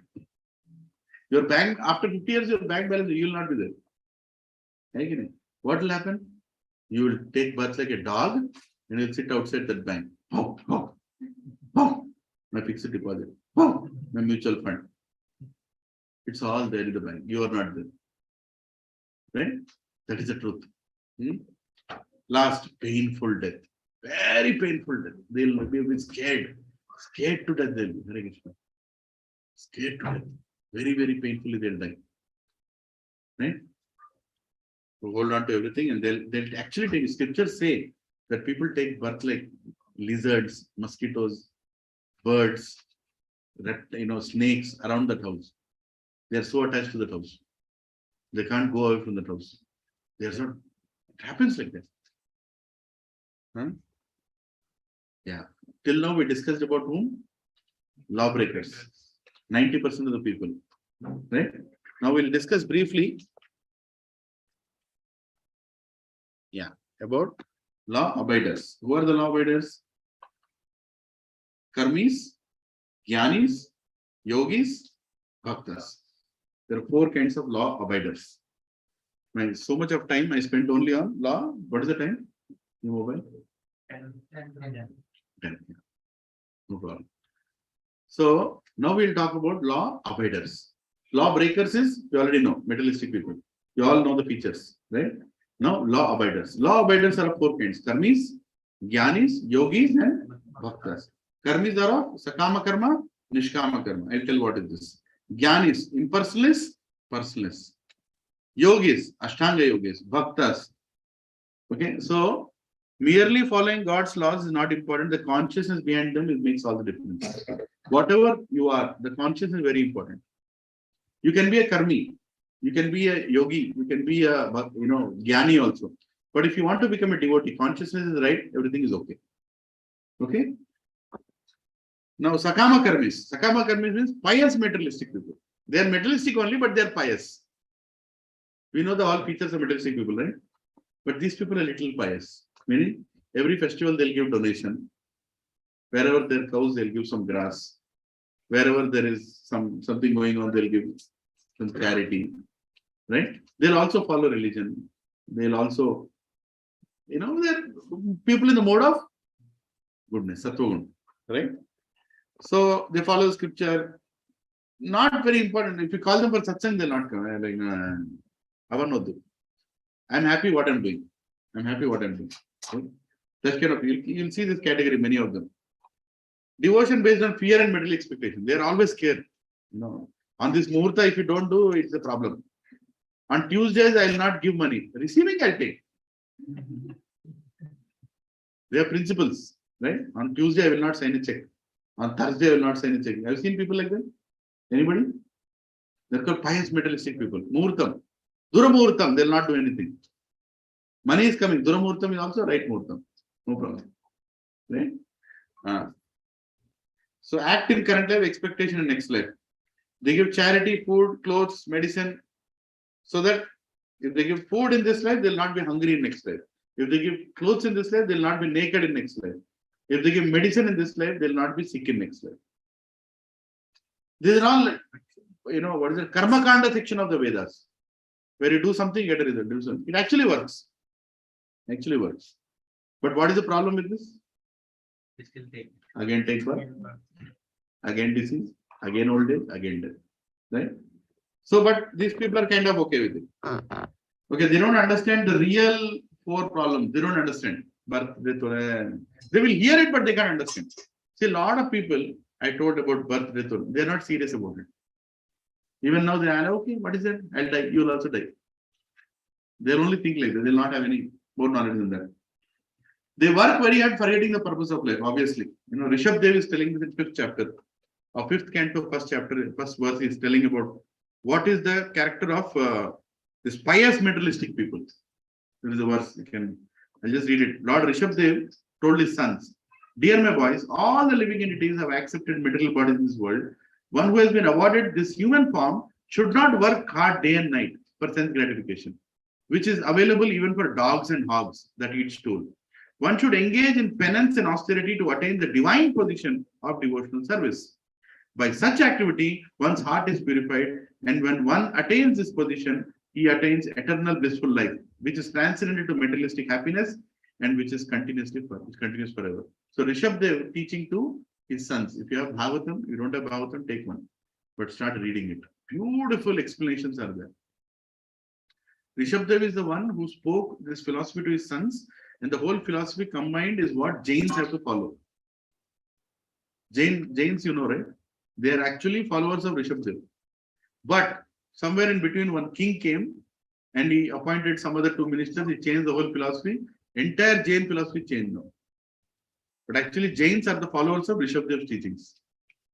But now it's completely impersonal philosophy they have. I'll become God. If you go and ask a Jain, what will you become after death? I'll become God. It's like completely polluted philosophy now. But actually, original Jains were supposed to follow. They follow the Rishabh Dev teachings. Now that is Sakama Karma. Sakama Karma is, as I said, pious materialist. Experiment. This is an experiment done by a Russian scientist called Ivan Pavlov. You can read this and do you know the experiment? Anybody? This experiment had a beautiful thing. There is this box. He is the scientist. This is box, and here is a place where you get food. There is a red button. There is a green button. Right? There is a red button. There is a green button. Now the rat doesn't know which button to press. Every time it presses the red button, it gets a small cheese, in that place. It eats that cheese. Again, it presses the red button, it gets shock. Last time I pressed red button, I got cheese. This time I'm pressing red button, I'm getting a shock. Then it will press the green button. Again, it will get cheese. Again, it will press the green button. Again, it will get cheese. Again, it presses the green button, it gets shock. So the rat is confused. Red button or green button? Red button or green button? While it is doing that, the scientist removed the opening of that box from behind. What is the rat doing? Red button, green button, red button, green button, red button, green button. And it's opened, you can go out and eat whatever you want. But it is busy pressing the buttons. This is a proven, you can see that. 1 liver cheese, 1 liver shock, like that. Open the cage, still it is sitting there and pressing the buttons. What is the position of a pious materialistic person? Materialistic people, they'll keep pressing. If I go to this job, I can buy that house. If I go to that city, no, that city has problems. No, I'll go to that city. After going to that city, no, this city has problems. I'll go to this city. I'll go to this city. This bill. In between, somebody, hey, death is coming. What is that? One Marwadi was sleeping on his deathbed. He was dying. So immediately he saw his entire family. Mera beta hai. Poti hai. भांजा है माँ है पिता है सब यहाँ पे तो दुकान पे कौन है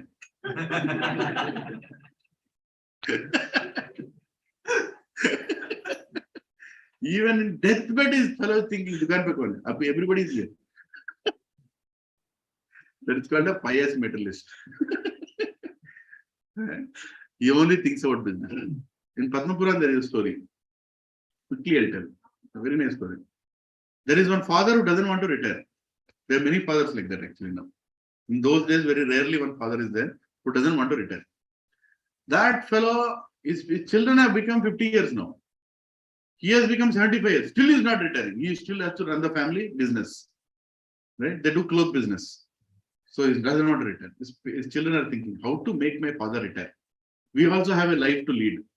Our children have children now. Right? This fellow is still not retiring. What to do? So they called the family guru. They asked him what to do. They said, teach him Bhagavad Gita, Bhagavatam, he will retire. So they took that fellow, the old fellow, and they started telling principles, Bhagavad Gita, this, that. He heard that. He was like, no, it's okay. Then he's still not retiring. Then they said, okay, take him to holy places. So then they took him to Kedarnath, Badrinath, Muktinath, right? All that, Haridwar, Pura, they took him. And now the children are like, now my father will be retiring. Because now he has gone to all these holy places, he'll get some understanding.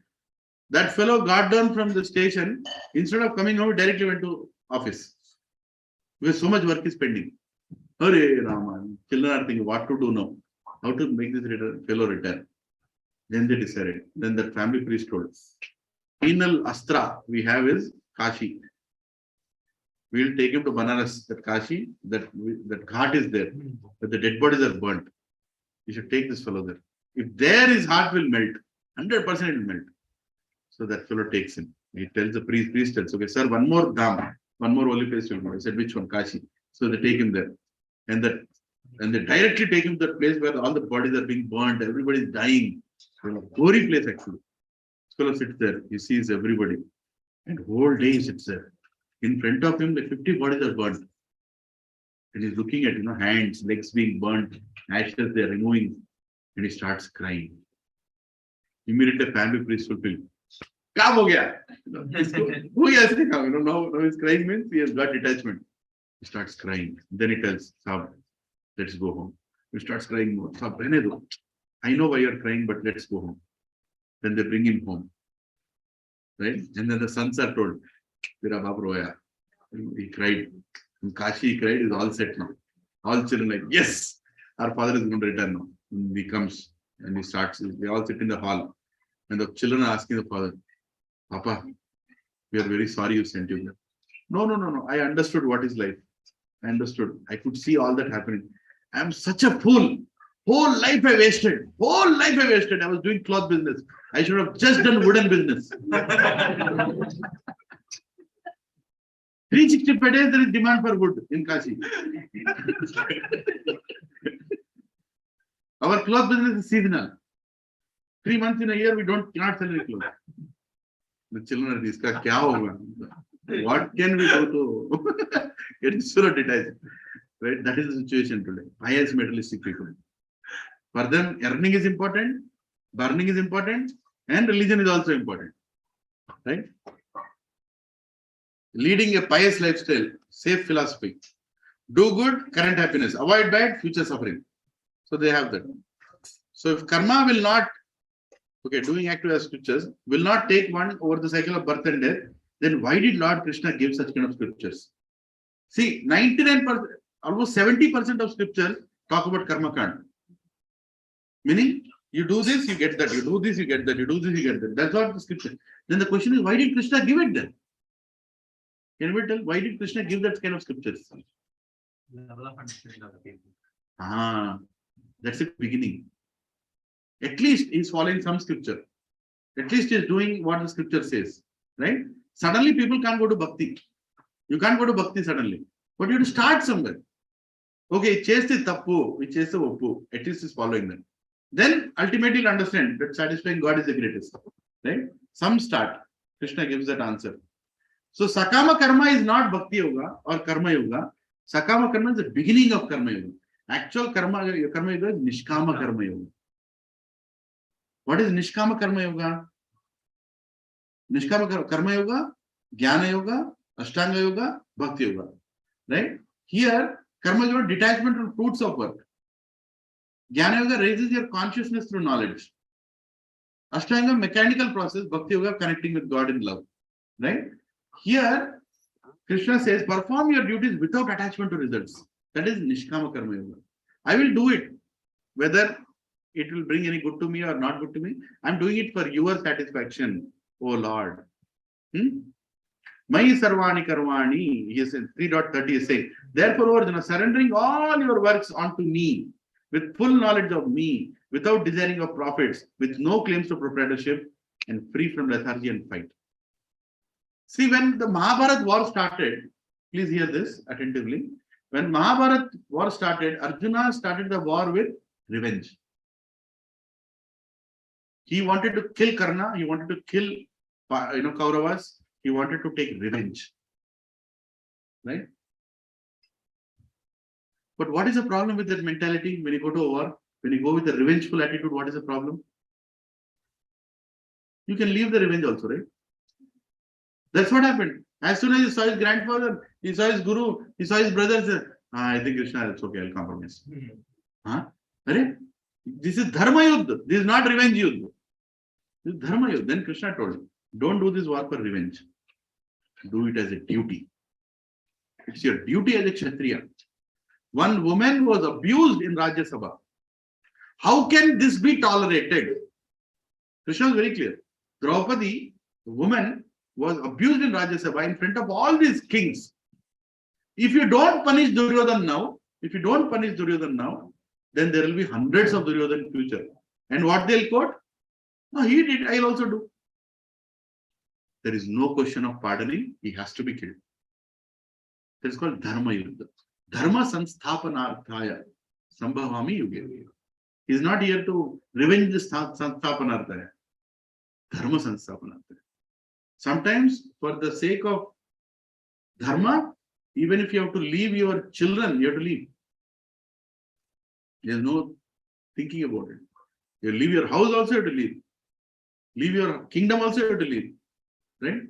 The great king, before Bhishma, his lineage, he saw that his son was not capable. You know what he did? In the history, never happened. He conducted election.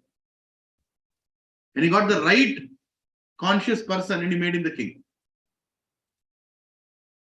Right? It was not like king's son becomes a king. No. If they found somebody better than him, he is the right lineage. He will take it forward. Bharat. Huh? You named Bhishma, I can't get Bharat. Bharat Vamsh. In Bharat Vamsha, before Bhishma, I said, before Bhishma, there was a king. I forgot the king's name. He actually he was okay to let go his son. See, every king wants his son to become king, right? Every chief minister wants his son to become chief minister. But that was not the case. If he is not capable, the right person has to come. Right? So that's what Krishna is telling. Do it for me. So Nishkama Karma is the beginning of Karma Yoga. Karma Yoga means detachment of both activity and result. Both. Not only result. For example, Prabhuji, I like to cook for Krishna. I'm cooking for Krishna. Prabhuji, I'm Karma Yogi. No. Because if I ask you, Mataji, this time don't cook for Krishna. This time learn some Sanskrit verses and come to me. Prabhuji, that I cannot do. That means what? You are attached to activity. You like cooking, so you're only do cooking. I'll not learn Sanskrit verses because that makes me uncomfortable. Bhakti means you should be detached of not only the result, even the activity. You should be ready to do any activity for the pleasure of God. You're understanding? Whether or not you like is not the criteria. You have to do it. When Arjuna was told, kill your grandfather, he killed him. How many arrows he put? There is no question of Bhishma coming back. He has Ichha Mrityu. But the body itself is completely beyond. How can he come back? It is explained. So many arrows Arjuna had put that he can't even put a finger in between the arrows. Can you imagine? The body, he had so many arrows, you can't put a finger in between and touch the skin. What is left? Is any organ left? Pancreas, liver, lungs, is anything left? Nothing is left. Then how is Bhishma alive? Ichha Mrityu Vardhan. But Mrityu is certain. He can only choose when to die. But he has to die. Right? So, completely detached. Arjuna was completely detached. When he said kill, kill. When Karna was not holding, any bow and arrow, Krishna said, kill him. Arjuna didn't say, sir, but that Kshatriya Dharma, that this Dharma, Guru Dharma, No dharma. Sarva dharman parityaja mamekam sharanam vraja. Aham tvam sarvapape mokshasya masicha. Kill that fellow. Now, Arjuna removed, killed him. For the rest of eternity, people think that Karna is a great warrior than Arjuna. He killed him in a wrong way. No, Krishna knows what is better. How many of you know who was Karna in past life? Do you know? I mean, nobody knows. Because our Bollywood picture is not shown. Even Tollywood, Dharma, Veera, Sura, Karna. You know, that is that NTR, Rao. They made him a hero out of nowhere. Karna's birth was good. He was born to Kunti, but his activities were bad. Why? Because of his past life influence. In past life, he was a Rakshasa, Sahasra Kavaja Rakshasa. He was. Right? And in last life, he had done great tapasya, demon, and he got Sahasra Kavaj, 1,000 Kavajas he got from Lord Shiva. And all the devatas were unhappy. Why this? He is given such kind of Kavajas. Because the Kavajas cannot be removed by anybody except Narayan. And that too with some condition that they have to do some yajna, and at the end of yajna only you can remove one Kavaja. And to do that yajna, it takes one life. So it was practically impossible to kill him. And that time he was going and threatening all the devatas, everybody, all kingdoms. So that's what Rakshasas do. When they get more money, what do? Immediately start exploiting people. And that time, Nara and Narayan, both of them prepared a plan in Badrikashram. So Narayan would go, kill him. And he would come back, then Nara would go. He'll do the yajna, he'll do the fighting. He'll do the yajna, he'll do the fighting. He'll do the yajna, he'll do the fighting. In that way, they started removing one Kavach. Ultimately, it came to only one Kavach left. Only one Kavach left. Then this fellow understood, oh my God, I'm going to die now. Immediately ran. And he ran and he went to Suryadev. He went to Suryadev and said, please protect me. And Suryadev is like, yeah, if anybody comes for protection, I'll immediately protect. He said, okay, I'll protect you. But later on, he asked the main question, but from whom? This is from Narayan. I am Surya Narayan. I'm the servant of Narayan. How can I protect you from Narayan? But anyway, I told that I'll protect you. Okay. I'll give you birth in a nice family next life. But I can't save you. So that is the reason he was born with Kavaj and Kundal in the lineage as the son of Surya. Surya came and gave that child to Kunti. And he was always envious of Narayan. That's the reason from birth he is envious of Arjun. From birth he is envious. Arjun didn't do anything wrong to him, but he was completely envious. And he never listened to the advice of Krishna. On this story, it was not there in Bollywood movie, right? This is, oh, Karna is great. What great? Nothing great. He did everything wrong. He abused Draupadi. He followed the adharma path. There's nothing great. Only good thing is he had good birth. But just because he had good birth, it didn't result in anything good. Right? Even now that Star Plus serial came, one whole serial dedicated for Karna's death only. Right? Glorifying him. I was like, Arey Baba, somebody read the scripture. Huh? Somebody read the scripture. Anyway. Prabhuji, there is another story that when Karna had gone to Guru Drona to learn, and Guru Drona, like, he didn't entertain him. That is what made him envious of Arjun. Like, is it true? No. That's not true. He was an envious character from his birth only. Okay. Yeah. That's true that he rejected. Why he rejected? Because he saw arrogance in him. Guru will not give you knowledge if you see arrogance. Karna was very arrogant. At one point, see, Guru Drona said, okay, I will give Vidya Dan. He said, I'll give as charity, I'll give Vidya. Karna said, why are you giving me Dan? It's your duty to give me Vidya. Child is talking to Drona. And he challenged Drona saying that your son is a Brahman, Ashwatthama, you are giving him Gyan. Huh? How come you are giving him, what is the problem giving me Gyan? Then Dronacharya understood. This fellow is very arrogant. If I give him the knowledge, he is going to create more trouble to the world. Then he said, I'll not give you knowledge. Go, get lost. I'll not give you knowledge. Then he went to Parshuram. Parshuram is incarnation of Supreme Lord. He directly took knowledge from Parshuram. Parshuram also cursed him at the end. That you lied to me saying that you are a Kshatriya. You are actually a Brahmana. You lied to me that you are a Brahmana. You are actually a Kshatriya.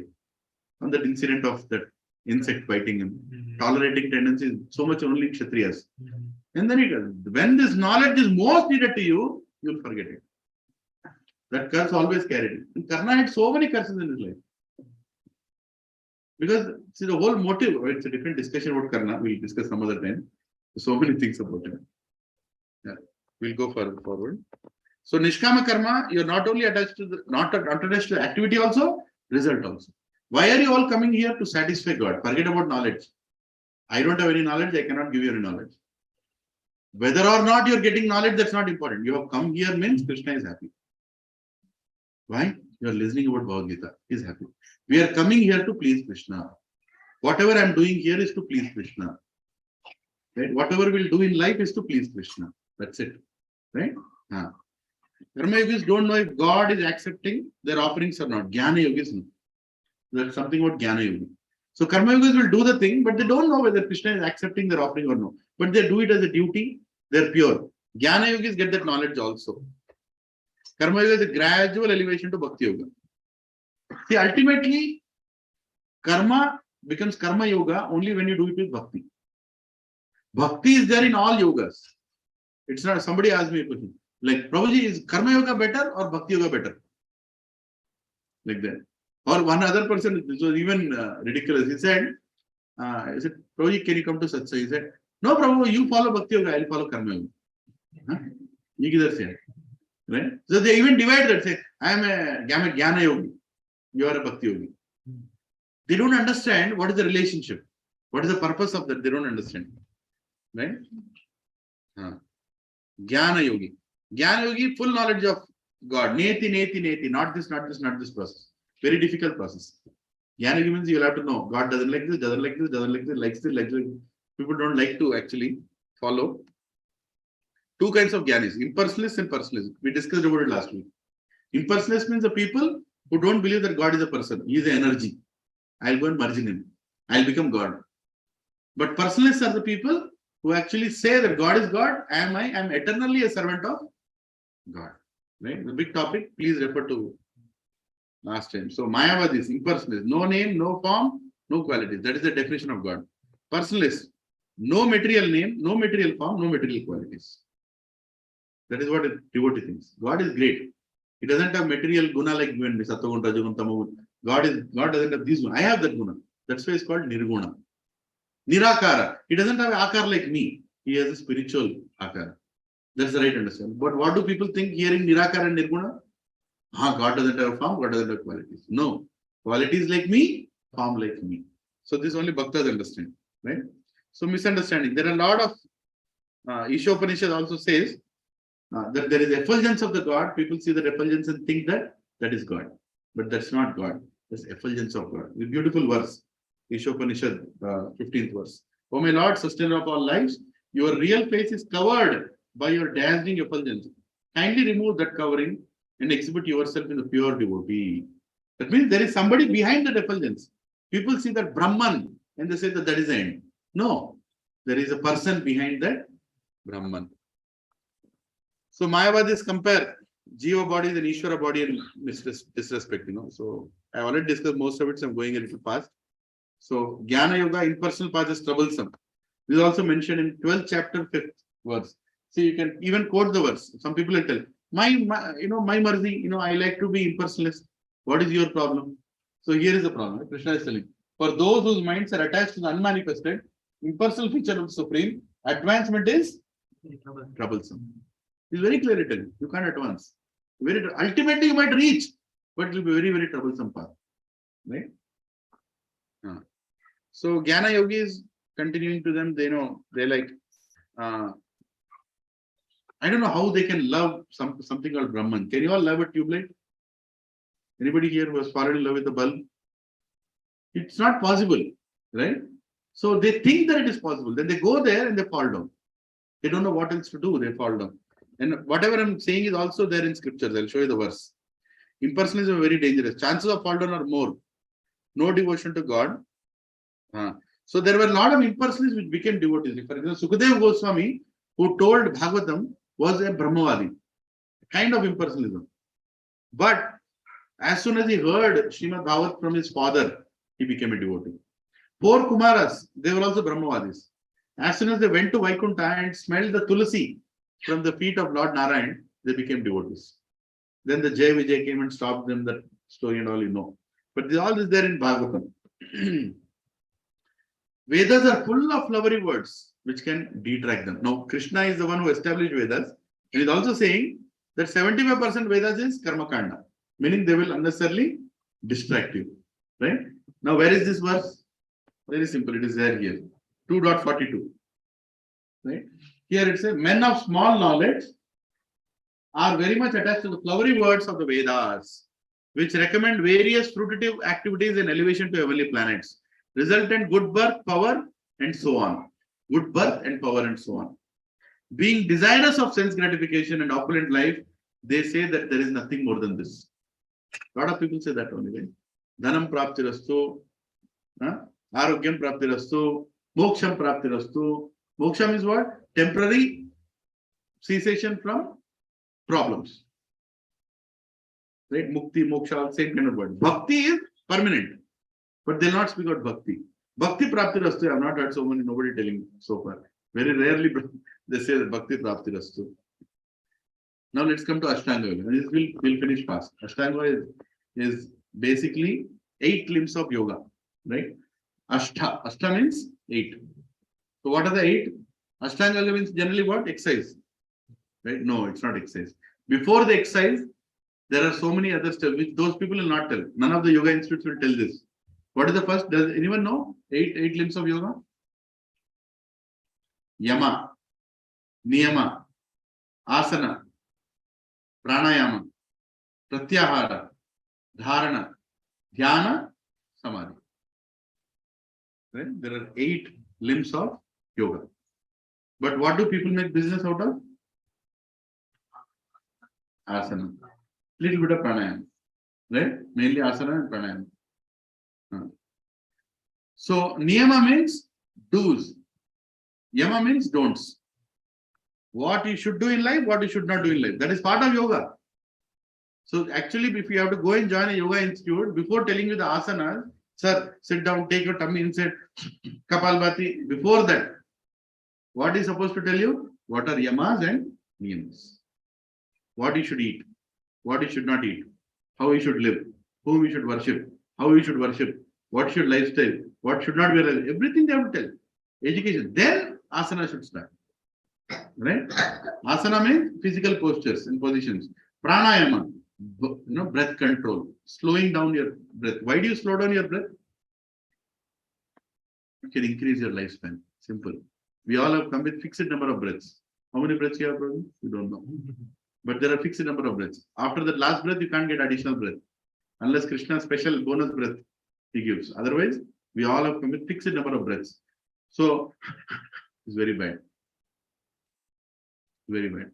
You are consuming your breaths, consuming the number of breaths. Then Prabhuji, I do running and jogging. Who asked you to do? Is it there in Ayurveda? There in yoga? Have you seen a yoga asana for running? It's all we created exercises. I'll do running, I'll do jogging, I'll do marathon. Your problem, because you'll breathe more. Have you seen any yogis running? No, they'll be very calm. They'll control their breath. By controlling their breath, they will live for 300 years. But actually, they're living 100 years only. But you have not controlled your breath, so you are finishing it very fast. You understanding what happens? You want to live long, control your breath. So pranayama is a very nice way to control the breath. Pratyahara, withdrawal of sense objects from senses from sense objects. Meaning attraction to sense gratification. What are the senses? Nose, ears, eyes, skin, tongue. Whatever is attracted to them, control them. Eat only how much your body needs, not what your tongue needs. Right? Eat and sleep at the right time. Right? So many things are there. Smell only the right things. Dharana, concentration of life energy at one place. Focus. Focus. Krishna says in Bhagavad Gita, Vyavasayatmika buddhir ekaha kurunandana bahushaka anantascha abuddhir avayvasayanam. What is the meaning of this? He says, Vyavasayatmika buddhir, spiritual life is possible only when you are single-pointed focused. If you're not single-pointed focused, you can't achieve anything in life. How many agree with this? You have to be single-pointed focused, right? Bahushaka anantascha. Shaka means branches. Bahushaka, if you are focusing on many branches, abuddhir avyavasainam. You will not achieve anything in life. You want to worship. Who is the Supreme Personality of God? Krishna. I'll worship Krishna. Along with that, I also worship Ganeshji, this Ji, that Ji, that Ji. Okay. But don't depend on them. Depend only on Krishna. You can worship any number of devatas, but your dependence should be only on Krishna. Remember that. Krishna doesn't say not to worship devatas. He says you worship in a wrong way. What is the wrong way? Expecting things out of them. Lakshmi, paise do. Saraswati, education do. Ye do. Shivji, husband do. Parvati ji, wife do. No. That's like wrong way of worship. Krishna, sab kuch do. Whatever I desire, you give me. And worship all the devatas who are giving you. Right? Dhyana. Next is dhyana. The meditative state. Now here comes meditation. What are people doing? Meditation institutes where even before yama niyama, direct meditation. Sit down. Meditation. Like that. Sit down. Focus on yourself or focus on a lamp. Focus on tube light. Focus in a pyramid. Focus in a circle. Focus in this. Focus. Nonsense meditation they are doing. Dhyana. Vishnu Smarana Dhyana. You should not do dhyana without remembering Vishnu. Vedas say. You should remember Vishnu. That is the way to do dhyana. All other types of meditations are fake meditations created by different institutes. There is no scriptural basis for that. There is no scriptural basis for that. We do mantra meditation. That is authenticated. Hare Krishna, Krishna Krishna, Hare Hare, Hare Ram, Ram Ram, Hare Hare. Now, my question to you, when you do meditation, you feel relaxed, right? How many have tried some meditation here? You feel relaxed or no? It's right only, no? What is wrong in that? Probably why are you telling it's wrong? So what is wrong in that meditation if you're feeling relaxed? See, when somebody is doing nonsense for 23 hours in a day, and 1 hour he stops doing nonsense while he's doing meditation, obviously he'll feel relaxed. What is the greatness of that? Right? So when you do meditation, obviously you'll feel not doing it. So obviously you'll feel all tensed. So meditation, you feel that it is working, but it's not working. Because meditation should work on the heart. Meditation should bring transformation in you. Knowledge should bring, ultimately information should bring transformation. Right? That's very, very important. And finally, Samadhi. Absorption with the object of meditation. Who is the object of all our meditation? Krishna. We should have that object in front. On that you should meditate. Can you all experience what comes to your mind the moment you hear Samadhi? When JCB going and making a big hole, one fellow entering that hole and then closing that hole. Aina Samadhi tiskunnadu. Have you heard that? That's not Samadhi. That's called burial. Samadhi means complete absorption on the object of knowledge. How many of you want to experience Samadhi? Lift your hand. In life. How many want? Nobody wants to? Nobody wants to learn Samadhi? No, JCB nahi bulaunga main. Don't worry. See, Samadhi means you're completely absorbed. A mother, when she is taking care of her child, a small infant child, she is feeding him, she is cuddling him, she is in Samadhi. You understand? Completely absorbed in that child's wellness. Samadhi. If you want to experience Samadhi, very simple. Whatever you heard in today's lecture, go make somebody you like sit down and tell everything about what you learned. When you're telling about Krishna to others, you're completely absorbed in Krishna. You're just speaking about him. Hey, Krishna is like this, He also did this, He also told this, Bhagavad Gita told this. You are in Samadhi. Simple. Samadhi is not some state that, you cannot achieve or it's too much, you have to go underneath the ground. No, nothing like that. Complete absorption. And that complete absorption you'll perfectly achieve when you've done all these steps properly. Right? But in Bhakti Yoga, you directly experience Samadhi. Because you are completely absorbed in Krishna. When you are cooking for Krishna, you are in Samadhi. When you are chanting Kirtan, like we'll do a nice Kirtan, you're completely in Samadhi. You are supposed to be. You understanding? Samadhi means complete absorption on the object of meditation. Any questions on this? Huh? You're okay so far?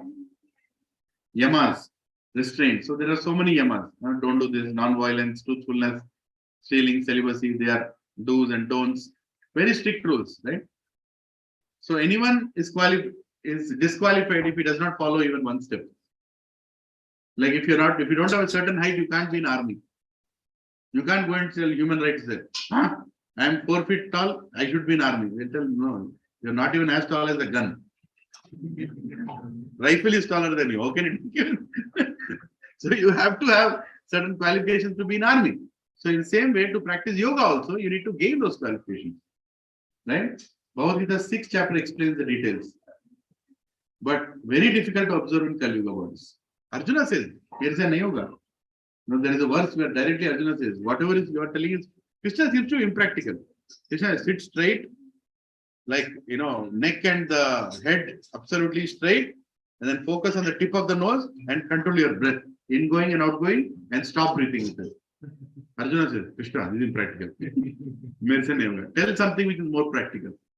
Then he says in 6th chapter, how to become a perfect yogi. See, Arjuna is saying, oh Madhusudana, the system of yoga you have summarized appears impractical.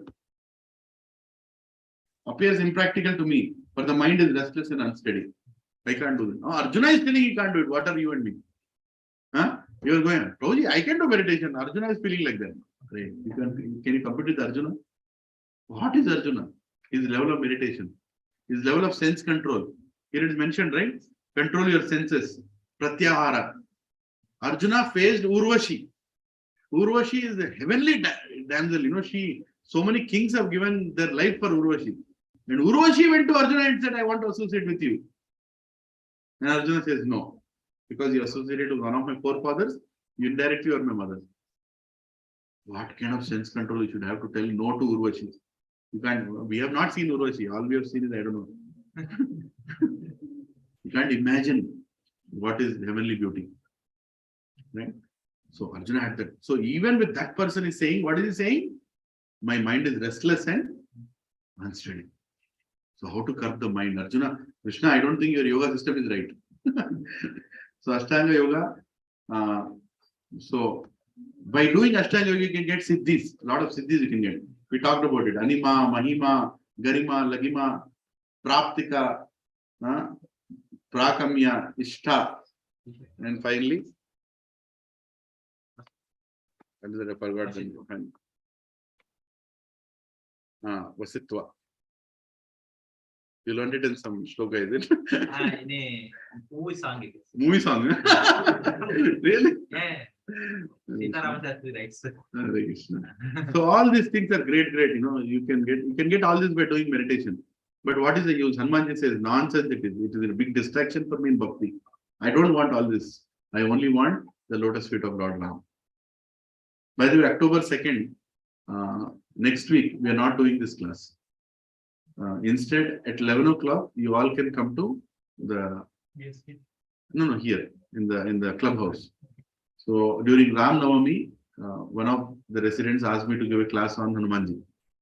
So I'm giving a class on Sundarakand. So you'll be interested to come? Yeah. So Navaratri time, nice you all can come and we'll discuss something about Hanumanji. How Hanumanji jumped. That is the discussion. Right? So all of you, come with families, bring your parents also. Exactly at 11 o'clock. Don't come like 7:38. This is not Ram Navami. Huh? It's not Ram Navami, but Dashara is Ram Vijay Utsav. Okay. So I'm speaking one part of Ramayana. Okay. Yeah. Just for our purification, my purification. I'm talking about Dharma. So you can come. So there's all mystics. See, mystic powers I told, Red Putana, they all also have, we discussed about it. Even demons have mystic powers. What is the use? Why to ask for it? Now finally, yeah. So dangers of Ashtanga Yoga. If you get too many powers, you can fall down. Right? Indra fell down, Brahma fell down, Shaubari Muni fell down. I talked about Shaubari Muni last week. How he fell down for fishes.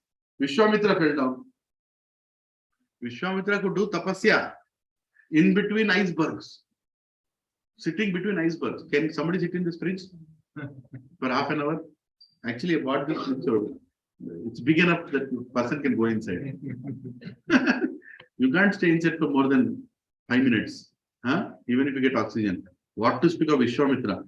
Vishwamitra was sitting between icebergs and he was doing tapasya for how long? Thousands of years. In peak summer in a desert, he lit fire around him and he sat in between and he was doing tapasya. Meaning complete sense control. Complete sense control. But there was one problem. What is the problem? Jhumka gira re, Bareilly ke bazaar mein, jhumka gira re. One jhumka. Nobody this. Who was in front? Menaka. Khatam. Tapasya bham. Right? So don't compete with the Maya Shakti of God. No matter how great tapasvi you are, you have to fall. Isn't it? So don't try to be a Ashtanga yogi, be a Bhakti yogi. That's the goal. Lord Krishna's understanding gained only till Paramatma. Bhagwan understanding is not there. So 3. Vadanti tat tattva vidhas tattvam yad jnanam adhyam brahmeti paramatmiti Bhagwan eti sabhyate. Krishna says in Srimad Bhagavatam that there are 3 levels of realization: Brahman, Paramatma, and Bhagwan.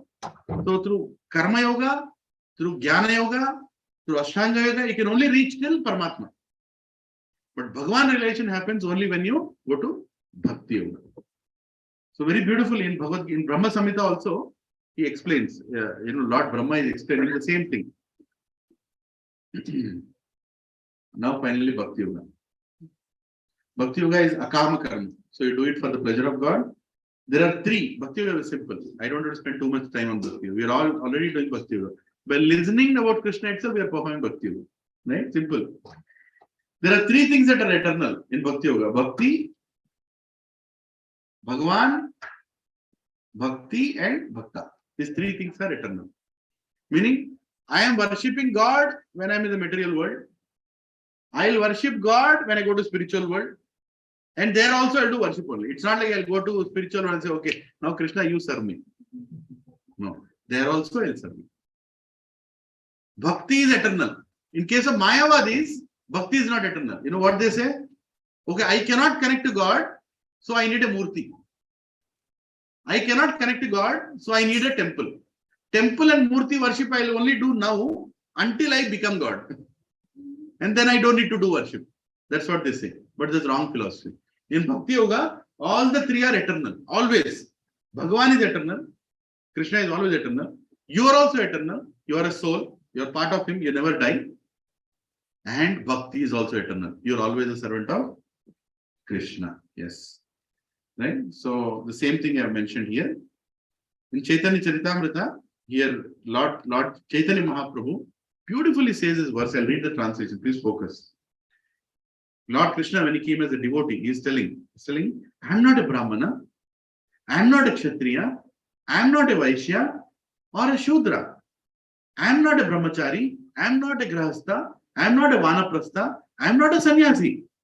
I identify myself only as the servant of the servant of the servant of the servant of the lotus feet of Lord Shri Krishna, the maintainer of all gopis.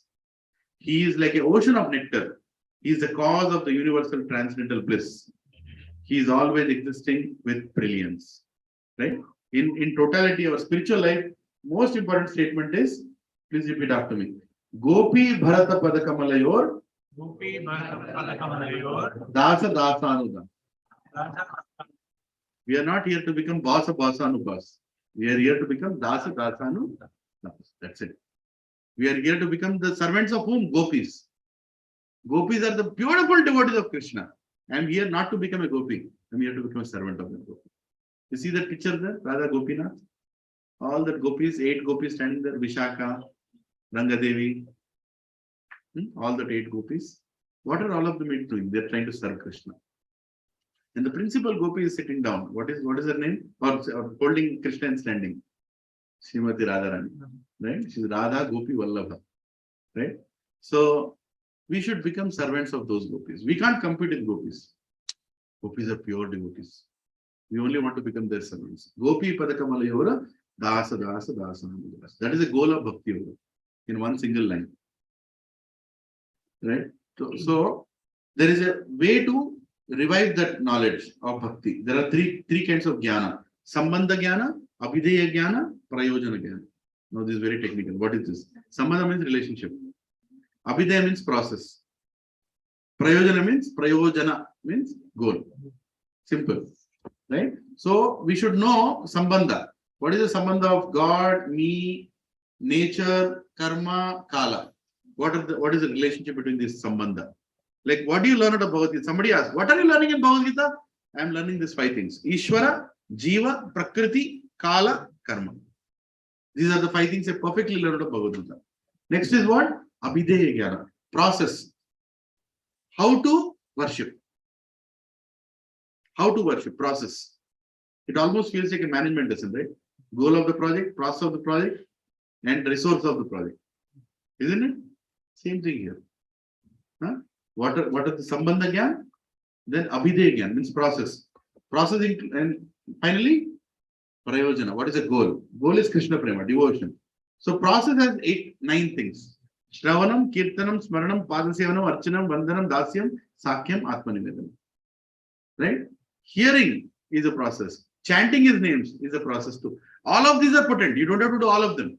Even if you do one of them, you're perfect in Bhakti Yoga. Right? What is the process you are currently doing? Shravanam. Right? Can you all of you loudly say Shravanam? Kirtanam. Smaranam. Padasevanam. Archanam.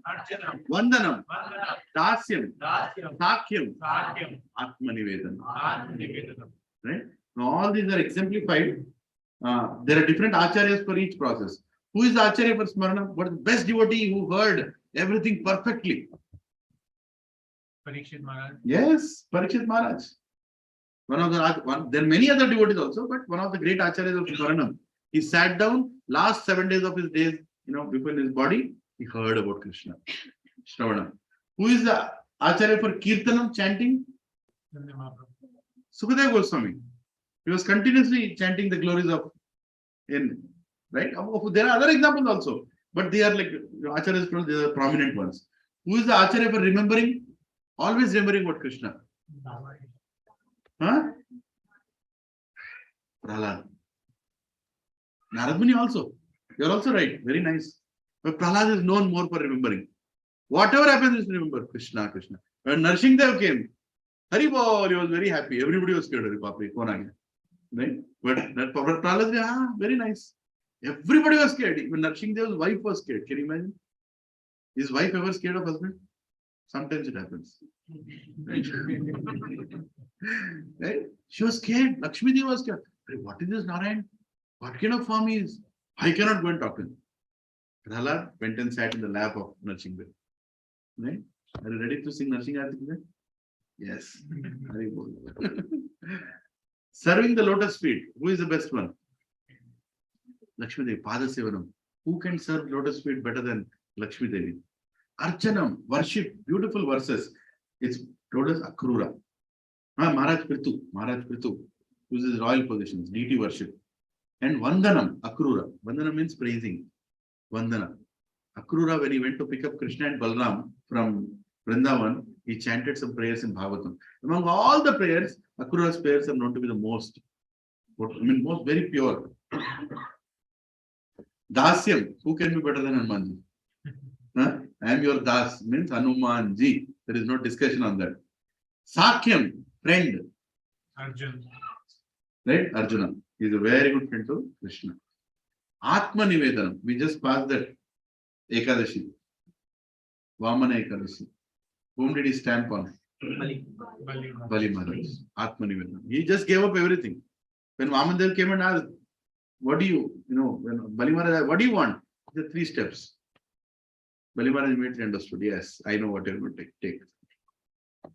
Final step. Kidhar lega? Upar liya, niche. Ab kya bacha hai? Mere sar pe lega. Take my hand, right? Atma Nivedanam. Everything he gave. So this is the Bhakti Yoga. Right? You all understood Bhakti Yoga? 3 things in Bhakti Yoga.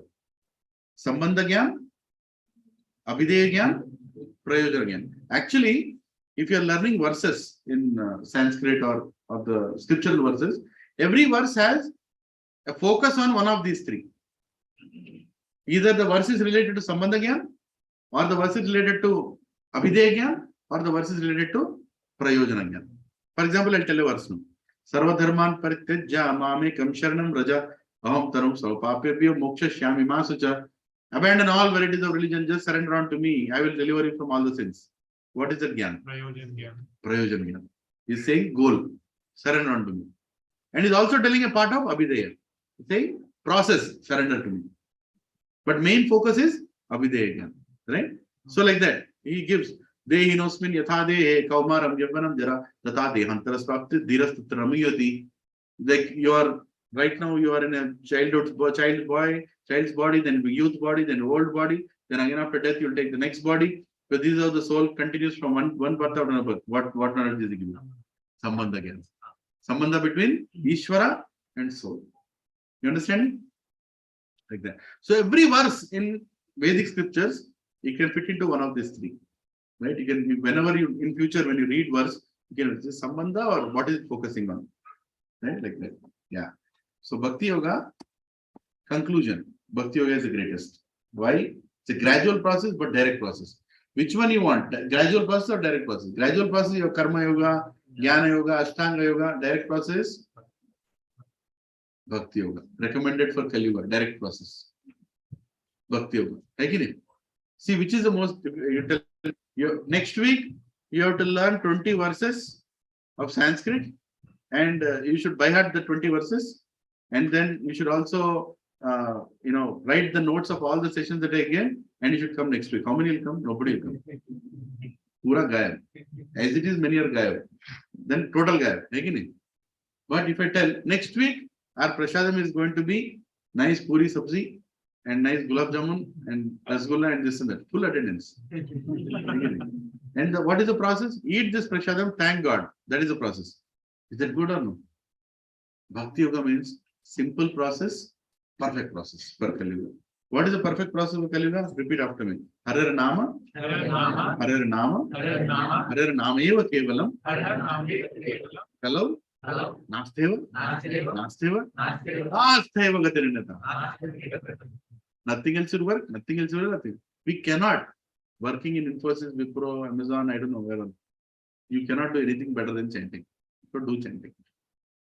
That is the only thing we can do nicely. Today morning that Mataji came early. She was sitting here, she was nicely chanting. Very nice. All come early, nicely sit down. Congregation chanting we should do. It's more easy to do congregation chanting. We all can sit together and finish 16 rounds in 2 hours. No problem. Alone sitting and doing Prabhuji, board diversion. Yeah, that is a problem. Sometimes you should also, if friends meet, sit down and do some chanting together. Right? So gradual process, direct process. You want direct process. Yes, you want direct. What is the direct process? Chanting the Hare Krishna mantra. Kaler dosha nidhe rajan asti yogo mahan guna kirtana deva Krishna siya mukta bandha param braje. Bhagavatam is also telling. What is it telling? My dear king, although Kali Yuga is full of faults, there is still one good thing about this age. What is simply by chanting the name of Krishna. Prabhuji, why is it only Krishna? It's there in the mantra. What can I do? Krishna, Kirtana deva Krishna siya. Very clearly it is telling. Krishna. We can chant other mantras also. Om Namah Shivaya, Om this, Om that. But Krishna's name is the most important in Kali Yuga. Right? Kirtana deva Krishna, Mukta Bandha Param Brajayet. Benefits, you all know the benefits, right? Our Hare Krishna mantra. How many, what is that? Vishnu Sahasranamas you finish in one round of chanting? So many. One name of Rama is equal to one full Vishnu Sahasranama. Right? Shri Rama Rama Rameti, Rame Rame Manorame, Sahasranama Tatthulyam, Rama Nama Varanana. Right? Brahmanda Purana is telling one Krishna is equal to 3 Ramas. So if you calculate, if somebody is good in maths, in one Hare Krishna mantra, let's chant Hare Krishna, Krishna Krishna, Hare Hare, Hare Ram, Ram Ram, Hare Hare. In one mantra, how many Vishnu Sahasranamas you did? 16 Vishnu Sahasranamas you did. I mean, with devotion. Don't tell Rama, Vishnu Sahasranamas. No, with devotion you should do. If you don't have devotion, do that Vishnu Sahasranama. That is better. But with devotion, even one Rama is equal to, and who told that? Lord Shiva told that. So I know memory is very difficult. So what all we discussed today? There are 2 kinds of people, law abiders and law breakers. Who are law breakers? Materialistic people. In law abiders, there is karmis, jnanis, yogis, bhaktas. In karma, there is sakama karma, nishkama karma. In jnana, there is impersonal mayavadis and personal devotees. Yogis, ashtanga yogis, bhaktas. Yeah. According to Bhagavad Gita, there are 4 kinds of yogas. What is it? Karma, jnana, ashtanga, bhakti. Yeah. And bhakti, there are 3 essential elements which are eternal. What is that? What are the eternal elements? Bhakta, Bhagavan, Bhakti. Yes, you all heard nicely today. Okay. Process to revive or inherent. What are the processes given? Abhideya knowledge. What is the process?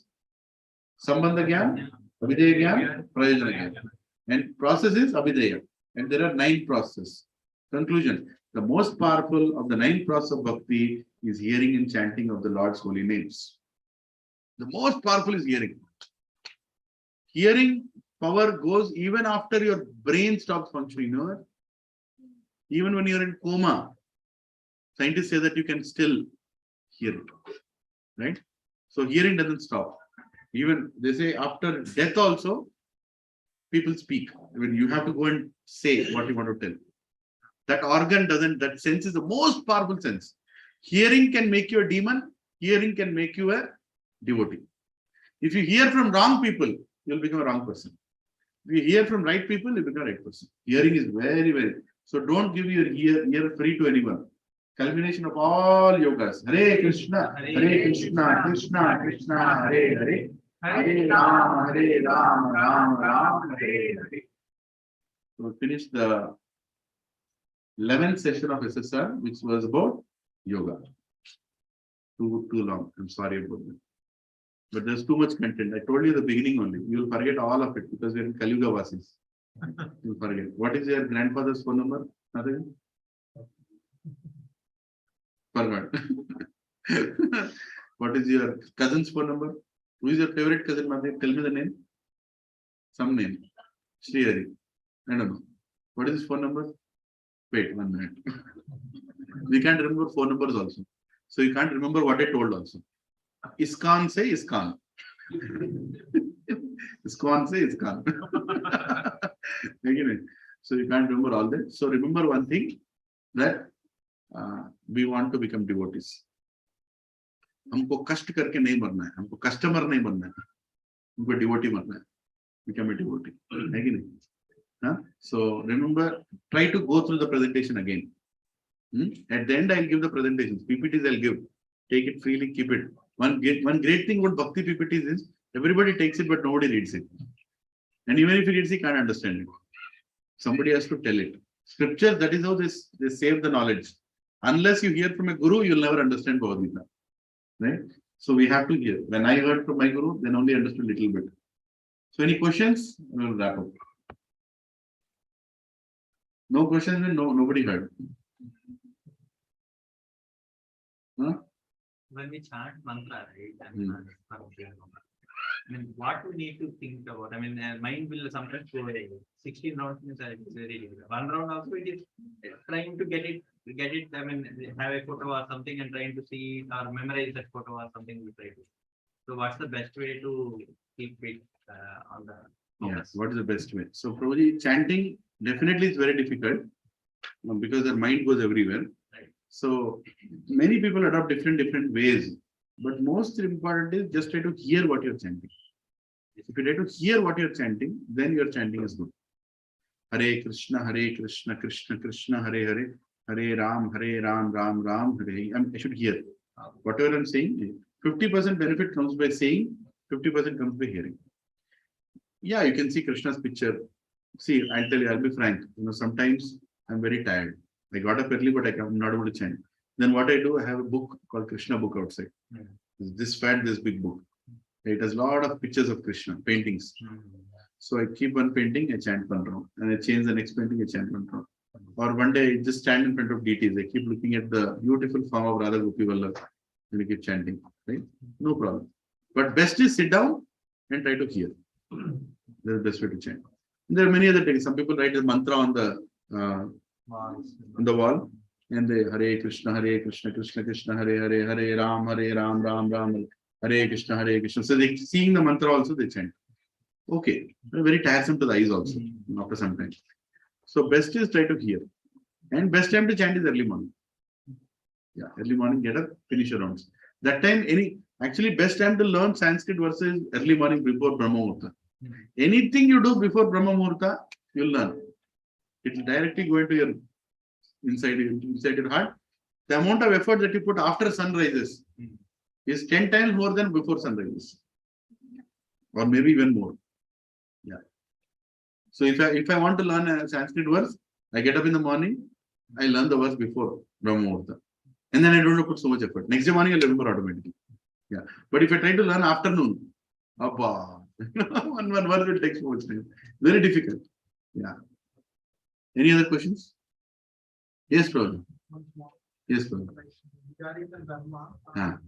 like taking the verse of Rama, I think examples for you, like Rama sent Sita to forest. Like usually people watch that she is with like she has been with Rama. Like sending Sita to forest is Dharma or not? Why did Ram abandon Sita? Yeah. Yeah, it's a very big question, very big answer. Now I'll not tell because if we have to have Prashadam now. But we'll discuss that. There is a very good reason why he did. There are different levels of Dharma. There are different. Because of that, some of my friends are taking Rama in a wrong way. Yeah. Because he sent Sita to forest.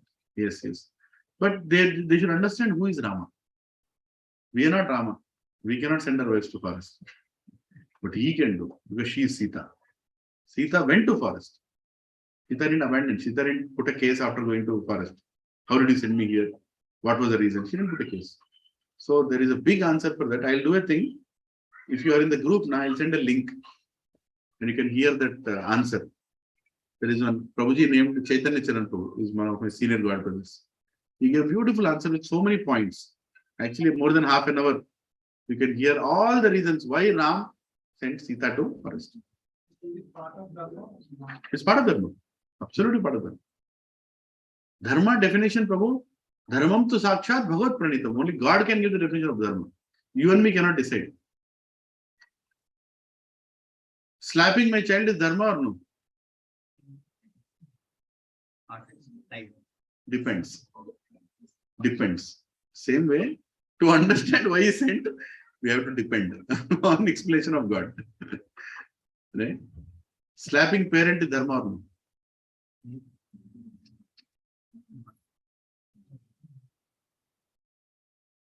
If I say depends, people will know what are you saying. Sometimes some things have to be understood under the guidance of a guru. Then you'll understand why it was done, why it was not. You know, if for example, one of my friends slapped his father, but why he slapped, the reason is completely different. He was in a state of, intoxicated state. He was not able to do something. He was doing something wrong. At one point, to bring him to consciousness, he gave one slap.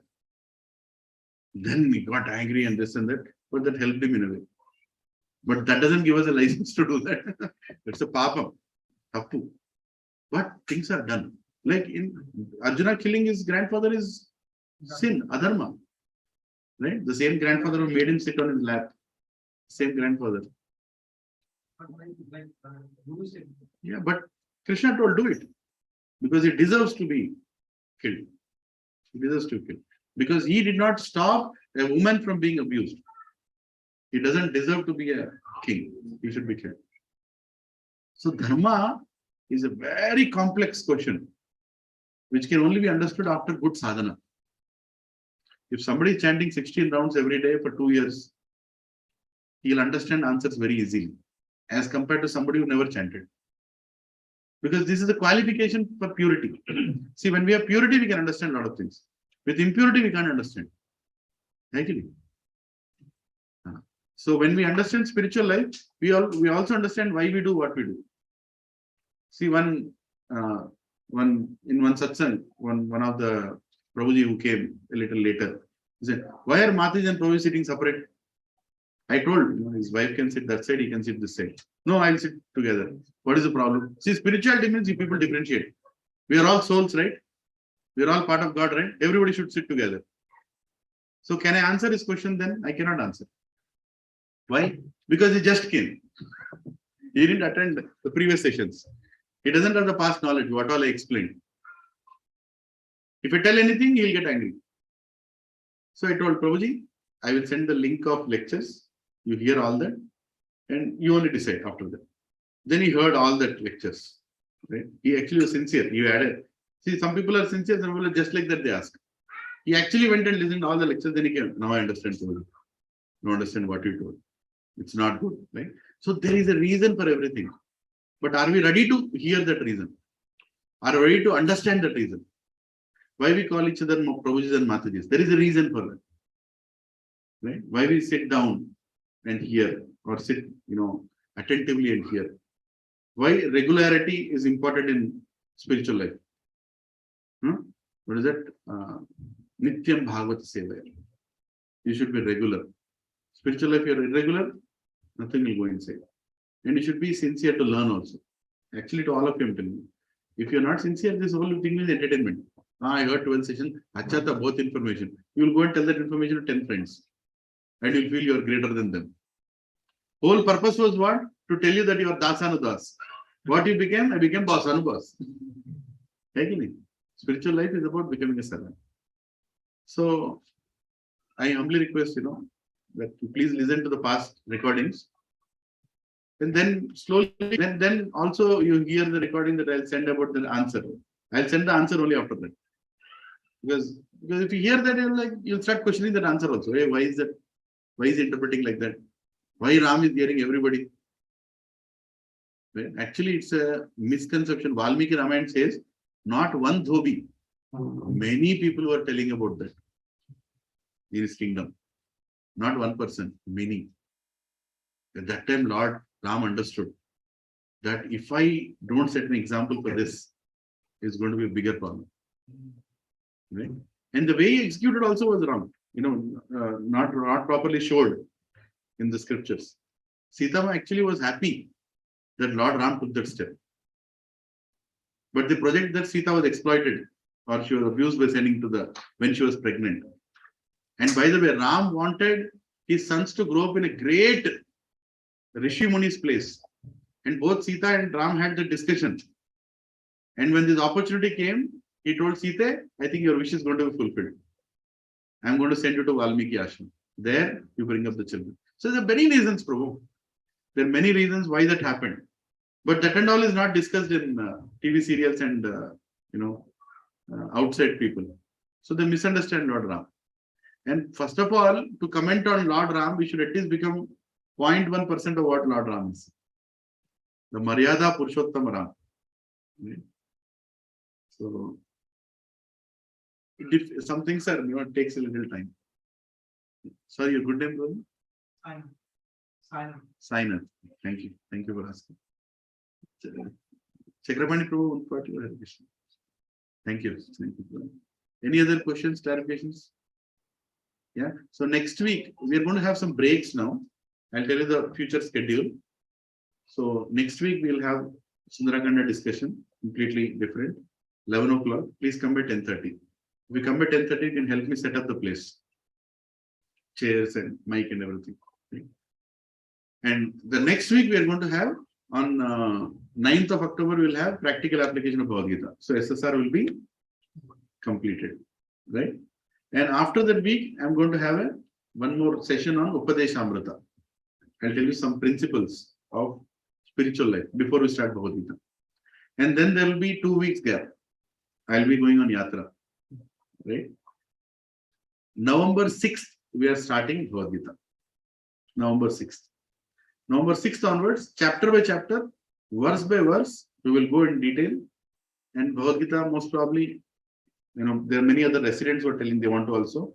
So I'll send out the registrations. If the crowd is going to be more than 40, we'll do it down in the park. And we'll do it a little late because now it is winter season is starting. Though there is no winter in Hyderabad, but still, the breeze is there. So we'll start around 8:30 when the sun rises properly, 8:30 to 10 o'clock. Not this long sessions. These were long because I had to finish the whole syllabus. There it is like 1.5 hours. How many hour verses we can finish? We'll keep going forward. It at least take 1.5 to 2 years to finish Bhagavad Gita. That much time it takes because you go understanding chapter by Bhakti Yoga, Karma Yoga, Jnana Yoga, everything will finish and we'll go to the final, right? So I encourage you to encourage your friends also and your colleagues also and tell them what are you losing. And why are we after telling many others? Because we want our country to change. We want Sanatana Dharma to be re-established. We want us to give. See, whatever you're receiving, na, you have to give to others. That's also your duty. Right? So please do so. Please encourage your parents, your brothers, sisters. If they're far off also, they can come Sunday morning. 10 o'clock they are done. 10:30 breakfast done. We are all going. So their Sunday is not disturbed also. But be regular. Don't be irregular. If you're irregular, you'll not get anything out of it.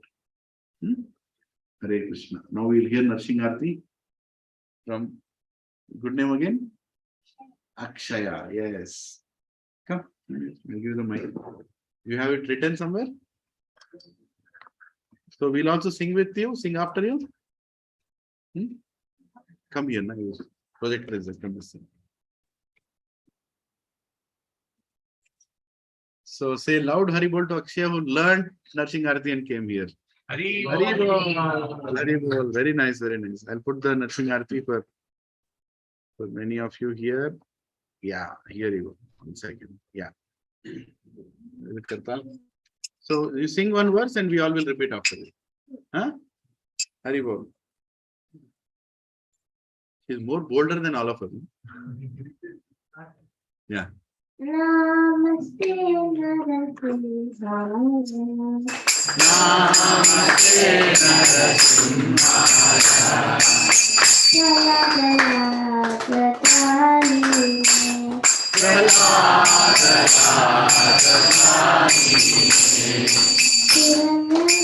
Hiranyakashipu vakshasi natanka nakhalaye.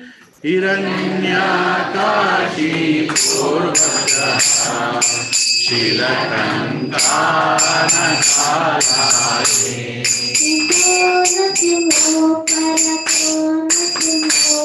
Ito natimo parato natimo. Yeto yeto yamitato natimo. Yeto yeto yamitato natimo. Kahe natimo.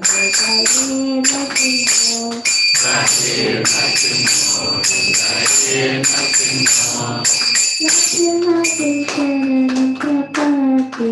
Narasimha sharanam prapate. Kara kara kamalahare. Akute singara. Dalita hiryakashipu.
Prahlad Maharaj, Prahlad Maharaj, Prahlad Maharaj,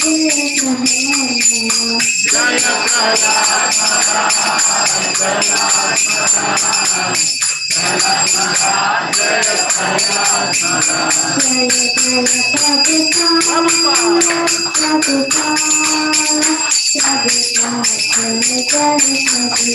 Jaya Jaya Prabhupada, Prabhupada,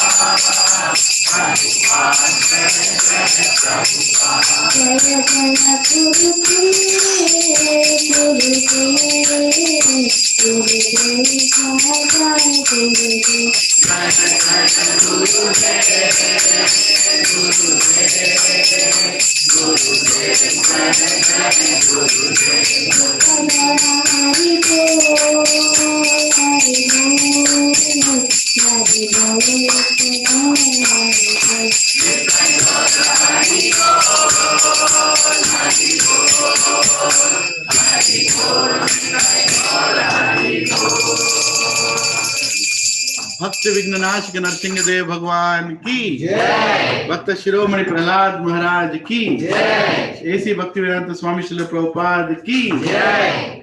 सुनिए मगे अक्षय माता जी की जय। पिताई गौर प्रेमानंदे योगा की जय। Yoga is done की जय। Okay, thank you very much for some of you who have come first time. I'm very grateful that you have come to our home. And I'm very grateful to Chakrapati Prabhu who is bringing everybody he sees, you know. Please come and hear it. He's tirelessly serving such a pure soul. And I'm very grateful looking. I'm so enthusiastic looking at him. I think he brought half the TNG quality to my house. All the youngsters, especially is encouraging. PG boys also. Yeah, PG boys. And fortunate are those who are actually understanding what is doing. But unfortunate are those who are taking more time. So let's pray for the unfortunate to become fortunate. Hare Krishna, Krishna Krishna, Hare Hare, Hare Ram, Ram Ram, Hare Hare. We sing one mantra before the eating prasadam. Actually, the meaning of that mantra. Meaning of the mantra is, Hey Krishna, my jibha, my tongue is so strong that I can't control it. I become a servant of this tongue. So please help me control this tongue by giving your prasadam. I'm very grateful that through your prasadam, I'm able to control my tongue. So that is the whole mantra. Jai Nimai, Jai Nitai, Jai Shri Krishna Chaitanya, Hare Krishna we sing. Okay. Mahaprasade Govinde, Nama Brahmane, Vaishnave, Swalpa Punya Vratan Rajan, Viswaso Naiva Jayate, Shari Raha Vidyajal, Jedendriya Trahe Kal, Jeda Indriya Trahe Kal. Basically, tongue is more powerful than all the Indriyas. Jedendriya Trahe Kal, Jive Fele Vishe Sagare. Material life is like so many oceans to cross, Vishe Sagare. But it's so difficult with these Indriyas. Jive Fele Vishe Sagare. Tara Madhya Jivayati. Lobomai Sudurmati. Take Jeta Katina Samsare. Krishna Bada Daya Mai. Puri Vare Jivha Jai. So Prasad Anadilo Bhai. Shri Annamrita Pao. Shri Radha Krishna Gunu Gao. Preme Dako Chaitanya Nitai. Jai Nimai Jai Nitai. Jai Shri Krishna Chaitanya. Prabhu Nityananda. Shri Advaita Gadadhara. Srivasadi Gaur Bhakta Vrinda. Hare Krishna, Hare Krishna, Krishna Krishna, Hare Hare, Hare Ram, Ram Ram, Hare Hare. Jai Shri Shri Radha Gopi Vallabha Nitai Gauranga Jagannath Baldev Sodramai Lakshmi Narasimha Swami Panchatattva Vrindavan 6 Goswamis Srila Prabhupada Prasadam ki jai. Hare Krishna. Thank you very much. Now you can leave let's wrap it up and sit in 3 rows. Some of us can come and